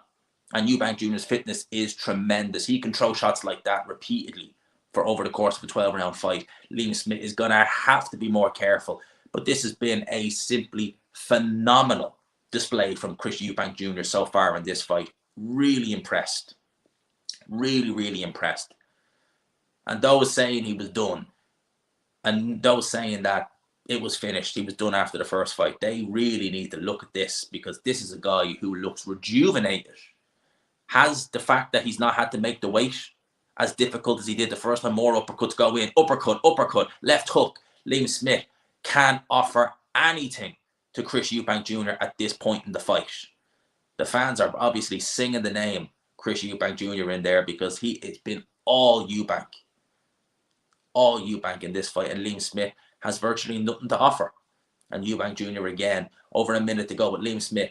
Looking again, just all he can do is really clinch up on Eubank Jr. Can't really offer anything else. Is there stuff being thrown in the ring? Interesting. But Eubank, again, center ring, moving back on the back foot, using that jab, popping that jab out as a rangefinder, and then looking to open up a combination whenever he gets a chance. Liam Smith, his feet are very flat in this fight. Squared shoulders, high guard. Eubank will eat you for breakfast. Absolutely fantastic so far, with 35 seconds to go in the 5th round, a round in which Liam Smith could have easily found himself getting stopped. The end may be coming for Liam Smith. If it doesn't happen in the next 30 seconds, it may definitely happen in the next round. or the next round or two, because it has been all Chris Eubank Jr. and you can't dispute any of these rounds. It's a wide win so far for Eubank Jr. on the cards. 10 seconds left here in the round. Will Eubank Jr. look to end the round strong? Doesn't look like he's going to do it. He's just faking a couple of jabs. Liam Smith tries to land the right hand, doesn't land it. And both guys in a clinch as round 5 comes to an end. It's been fun. I've been enjoying doing the commentary for this so far. We're up to 400 likes, lads. 684 in the building. Just a quick one. If you like these kind of things, if you haven't already, please hit subscribe. I hope you enjoy it. I'm enjoying doing it. I'm really enjoying doing it. But this has been a fantastic performance so far from Chris Eubank Jr. Been really impressed. Joe McNally can only offer advice. Liam Smith doesn't seem to have it in the tank. Lovely body shot from Eubank Jr. as well in there. And the combinations he's throwing, these are fast and powerful. Liam Smith has no answer. I suspect maybe he's hoping that Eubank Jr. punches himself out, but he can throw these combinations for days. And it was a very vicious flurry. Referee was having a good look, and there may come a time where the corner may have to have a look at Liam Smith at some point if this carries on, because he's been offering very little. As we go into round number 6, we're near the halfway point in this fight. It has been all Chris Eubank Jr. so far. And well, I subscribed. I love the way you're calling the fight. Thought Liam would win. I'm so sad seeing him get beat up. I like Liam Smith too. Out of all the Smith brothers, he's my favourite. He really is. He's the biggest heart out of them all. No one wants to see him get beat up, but he has taken some serious shots there from Chris Eubank. I appreciate the super chat, by the way. He has taken some serious shots from Chris Eubank Jr. in there now. Oh, big uppercut goes in. Liam Smith felt that, definitely. Legs stiffened. And Eubank Jr. knows that, and he is just waiting for the opportunity to drop that uppercut again. He's been having so much success with it. Dabbing the nose by Liam Smith. A nose which has taken enough jabs and enough uppercuts so far tonight. But he is still coming forward. Still has the high guard. But right hands go in from Eubank. Another left hook lands. Eubank Jr. piecing Liam Smith up in there with the uppercuts and with the left hooks. Eubank Jr., one of the key elements of his game has always been short punches, the hooks and the uppercuts. But that jab is on point. Right hand goes in. Not Eubank Jr.'s strongest punch, but lands nonetheless. Whoa, big right hand from Liam Smith. Just misses over the head of Eubank Jr. But the zest in some of Liam Smith's punches seem to be gone at this point. He has taken an awful lot of punches from Eubank Jr., who appears to be just taking his foot off the gas a little bit in this 6th round. He had a big 5th round where he threw a lot of shots and maybe just looking to recoup some of that energy, or maybe planning an attack later on in this round. Who knows? Another jab from Eubank Jr. snaps the head of Liam Smith back. And Liam Smith just not able to really get the shots going. This would have shown up during training, I'm sure, with Joe McNally. Very, very laboured performance so far from Liam Smith. And Eubank misses again. Does Liam Smith with the right hand, looking to counter Eubank as he comes in. But Eubank wise to that, not letting him. Using his footwork very, very well. Jab goes in again. A minute to go here in the 5th round. Liam Smith looks to land the right hand. A little bit of a sign from the Liam Smith corner to say that was okay, but he's still way behind in this fight.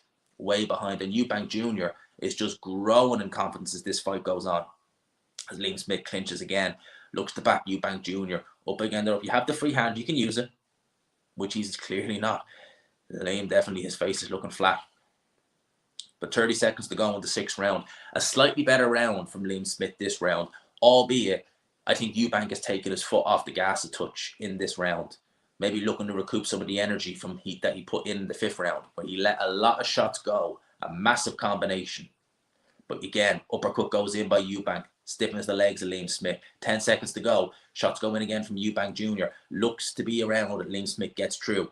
But still, it's another round you would have to score to Eubank Jr. Liam Smith's best round, but still Eubank Jr. round nonetheless.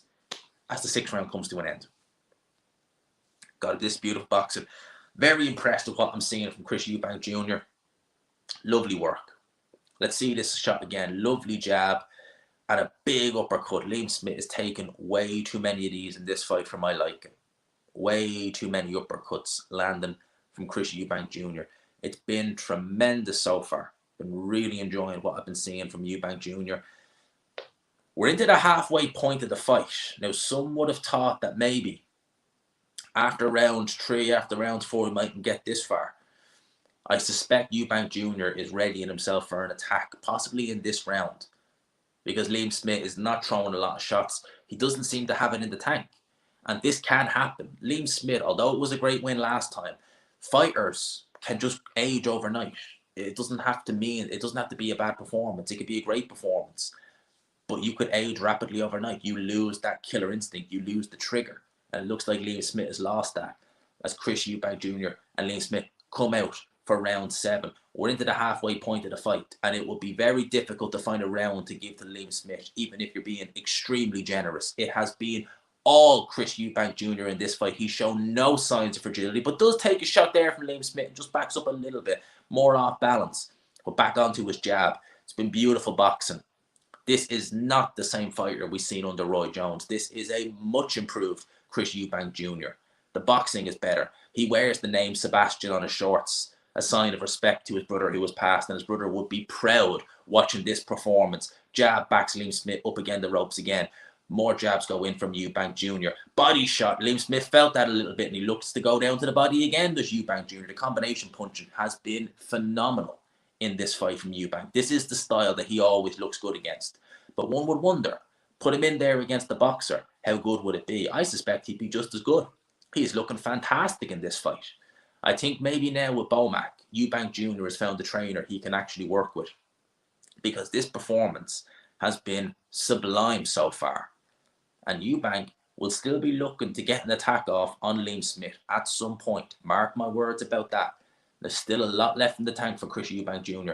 The more these rounds go on, and the more headshots Liam Smith takes and body shots, the more tired as a right hand goes in by Eubank Jr. Again, not his strongest punch. Not his strongest punch, it has to be said. But still, more damage on the face of Liam Smith. And then another body shot. This is really good work by Chris Eubank Jr. Liam Smith not punching. A clinch goes in again. Body shot goes in by Eubank Jr. Really having the success up close. And jabbing again to the head. No answer for the jab by Liam Smith. Absolutely none. Cannot get his head out of the way of that jab. This has been extremely good work so far by Chris Eubank Jr. Dodges a great little shot there by Eubank Jr. And a jab now is backing Liam Smith up. I think that was more a balance thing. But this is a worry. If a jab is starting to have your legs looking a little bit unsteady, it may be time for you as a corner man to have words with your fighter. Especially if he has another round like the 4th or 5th. But Eubank Jr. just seemingly happy to box his way. Seemingly happy just to look for those little holes in Liam Smith's defense and just pin a jab at him. Jab from Eubank. Again, right hand goes in, just pierces the guard, doesn't actually land. But it's more points picking up by Eubank Jr. in this fight as we come into the last 20 seconds of round number 7. Is Eubank Jr. readying himself for a little flurry? Uppercut go in by Eubank Jr. Backs Liam Smith up against the ropes again. A little grin from Liam Smith just to say, okay, you're finding me, but I'm still here. But for how much longer? As the round is coming to an end. Right hands go in by Eubank Jr. Liam Smith fights off the ropes as the bell should come any second now, which it does. Excellent again from Eubank Jr. As we go into the 8 rounds. The 8 rounds have just flown by. They really, truly have. They've flown by in this fight. It's been a great fight to watch. From a pure boxing standpoint, I'm seeing the best Eubank Jr. I think I've ever seen. It's been really good. It's been really, really good performance. And the jab is just working a treat for you. But yeah, balance. Definitely balance. But Smith is looking slow. I wonder, is Liam Smith injured? Not to take away from Chris Eubank Jr., but I wonder if Liam Smith has an injury that he hasn't disclosed. The leg just bent a little bit there, but I hope he's okay with that. I wonder, has he an injury he hasn't disclosed? Because he had suffered with injuries going into this fight. And I'm wondering if they are worse than were originally reported. And maybe he's thinking, I could have got through this. Clearly not. Clearly not, based upon what we've seen tonight. Yeah, other channels say he's injured. I wonder, is that what's happened? Because he looks, not to take anything away from Chris Eubank Jr. in the slightest. He is boxing phenomenal in there. And again, in the 8th round, landing shots almost at will. But this is a far cry from the Liam Smith of 8-9 months ago. Bear in mind, it's not even been a year. Not even close to a year since they last fought. And Liam Smith took hardly any punishment in that fight. And this fight, it has been, there's not, as you see the viewer scorecards, No one's given a round to Liam Smith. And you can't give a round to Liam Smith. Right hand goes in by Eubank Jr. Again, not the strongest punch in Eubank Jr.'s arsenal. He's more a left-hander than he is a right-hander.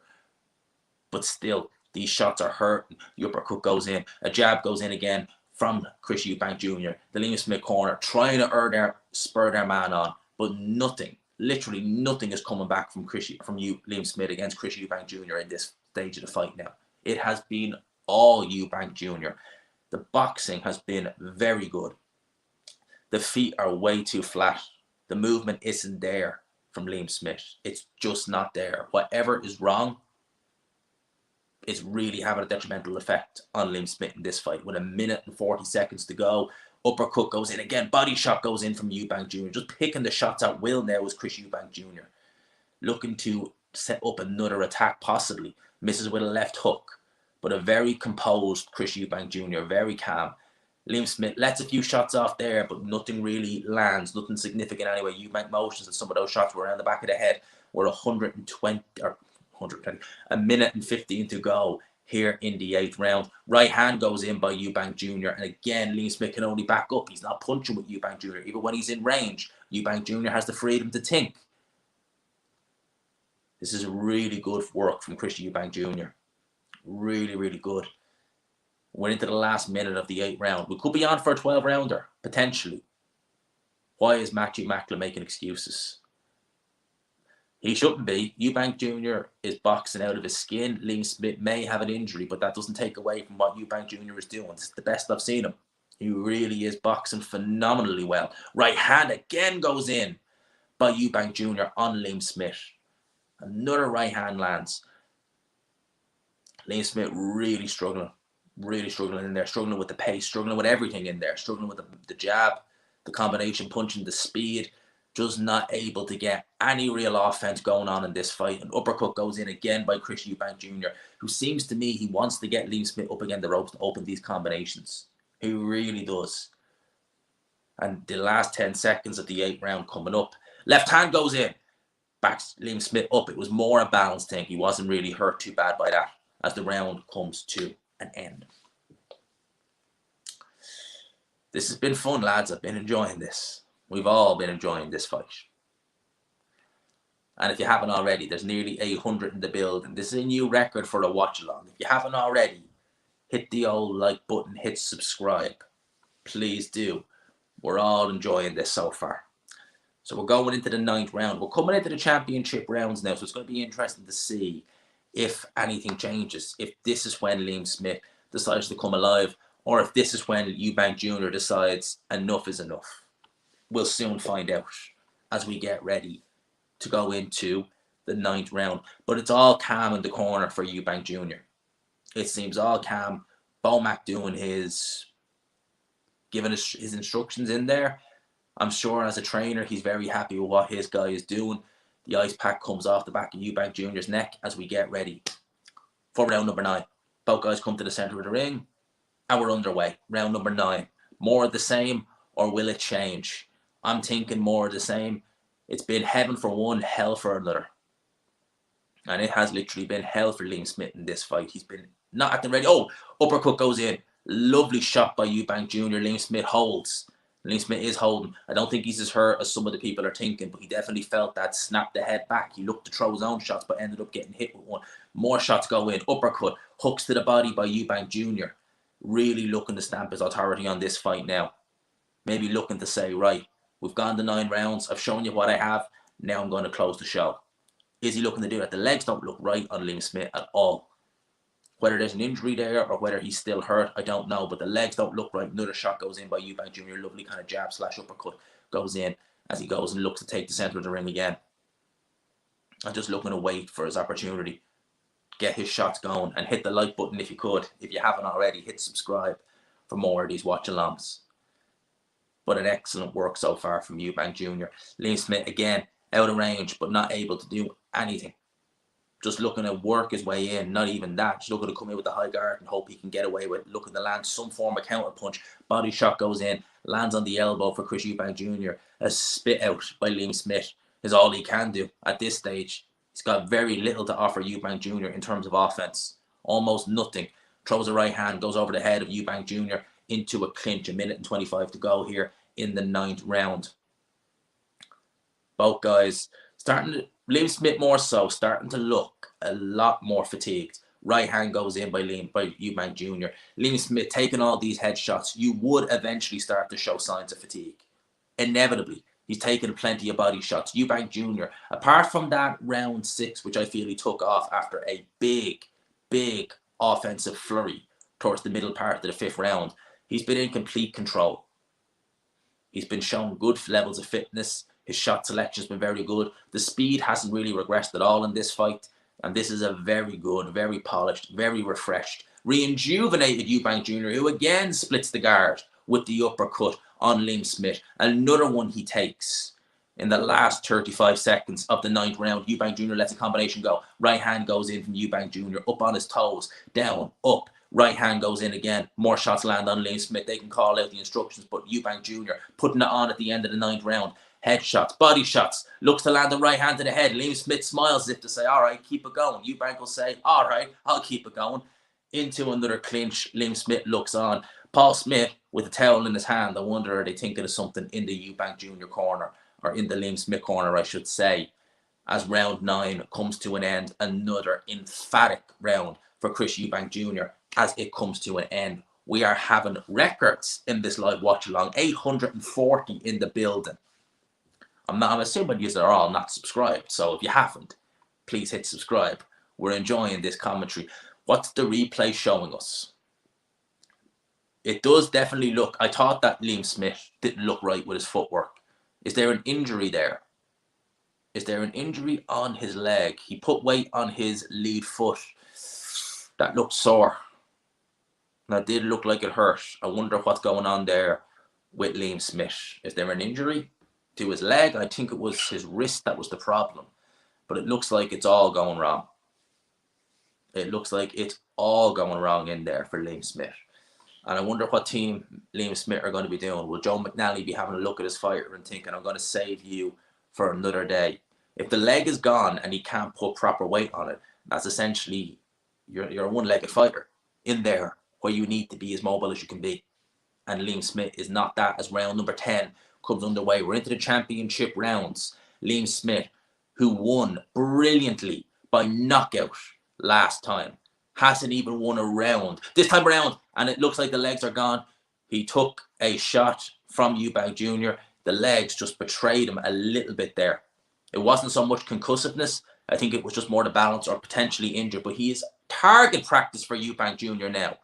Cannot get out of the way of these right hands, and he's backed up again. He doesn't look right there. The legs just do not look right. Whether they're unsteady because of the concussive effect of the shot, or whether it's an injury, they don't look right. And the referee, the corner, may be wanting to get a look in at this fight. What is the point in having an injured fighter take shots? You're in a contest where you're beating the other guy up, and Eubank Jr. pouring it on Liam Smith. Liam Smith blocking up.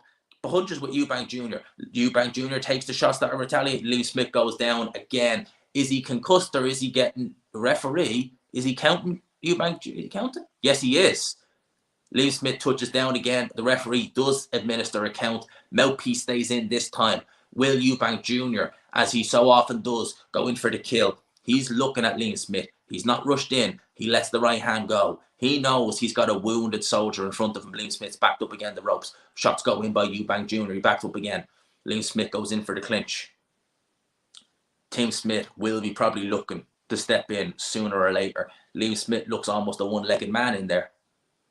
If it's an injury or whether it's just this, right hand goes in again. More shots go in from Eubank Jr. pouring it on here in the 10th round. Liam Smith unable to do anything, and the referee does jump in and he stops the fight in the 10th round. Liam Smith, the referee, saved Liam Smith from further punishment. He was taking plenty of shots. He wasn't giving anything in return. Eubank Jr., it is revenge. Eubank Jr., with his brother's name on his shorts, avenges the loss. This is the first loss he's avenged.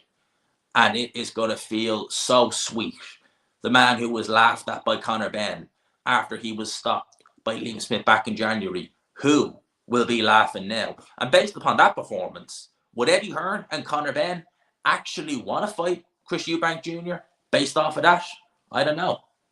I don't know. Based off of that, would they want to fight? That's the best I've ever seen Chris Eubank Jr. I'm very impressed, and I think he done an excellent, excellent, excellent performance against Liam Smith. I really do. I think it was excellent. So people, what I'm going to do now is I'm going to go and record my post-fight review. I hope you all enjoyed it. There's 800 still in the building. If you could, if you haven't already, please hit subscribe. Smash the like button on the way out. I hope you enjoyed the commentary for the 10 rounds. I enjoyed it very much so. I thought it was good fun. I really, really enjoyed doing that live. Appreciate you all for being in here. Thank you to the 19 people. I got 19 super chats. That's a record. 19 flipping super chats. Thank you so much to everyone who dropped in, who subscribed, who hit the like button. I really enjoyed it. Thank you to everyone who was involved. Lads, there's still 700 of you left in the building. Shout out to everybody. Appreciate it all. I'm going to record my post-fight review. Thank yous. Peace out.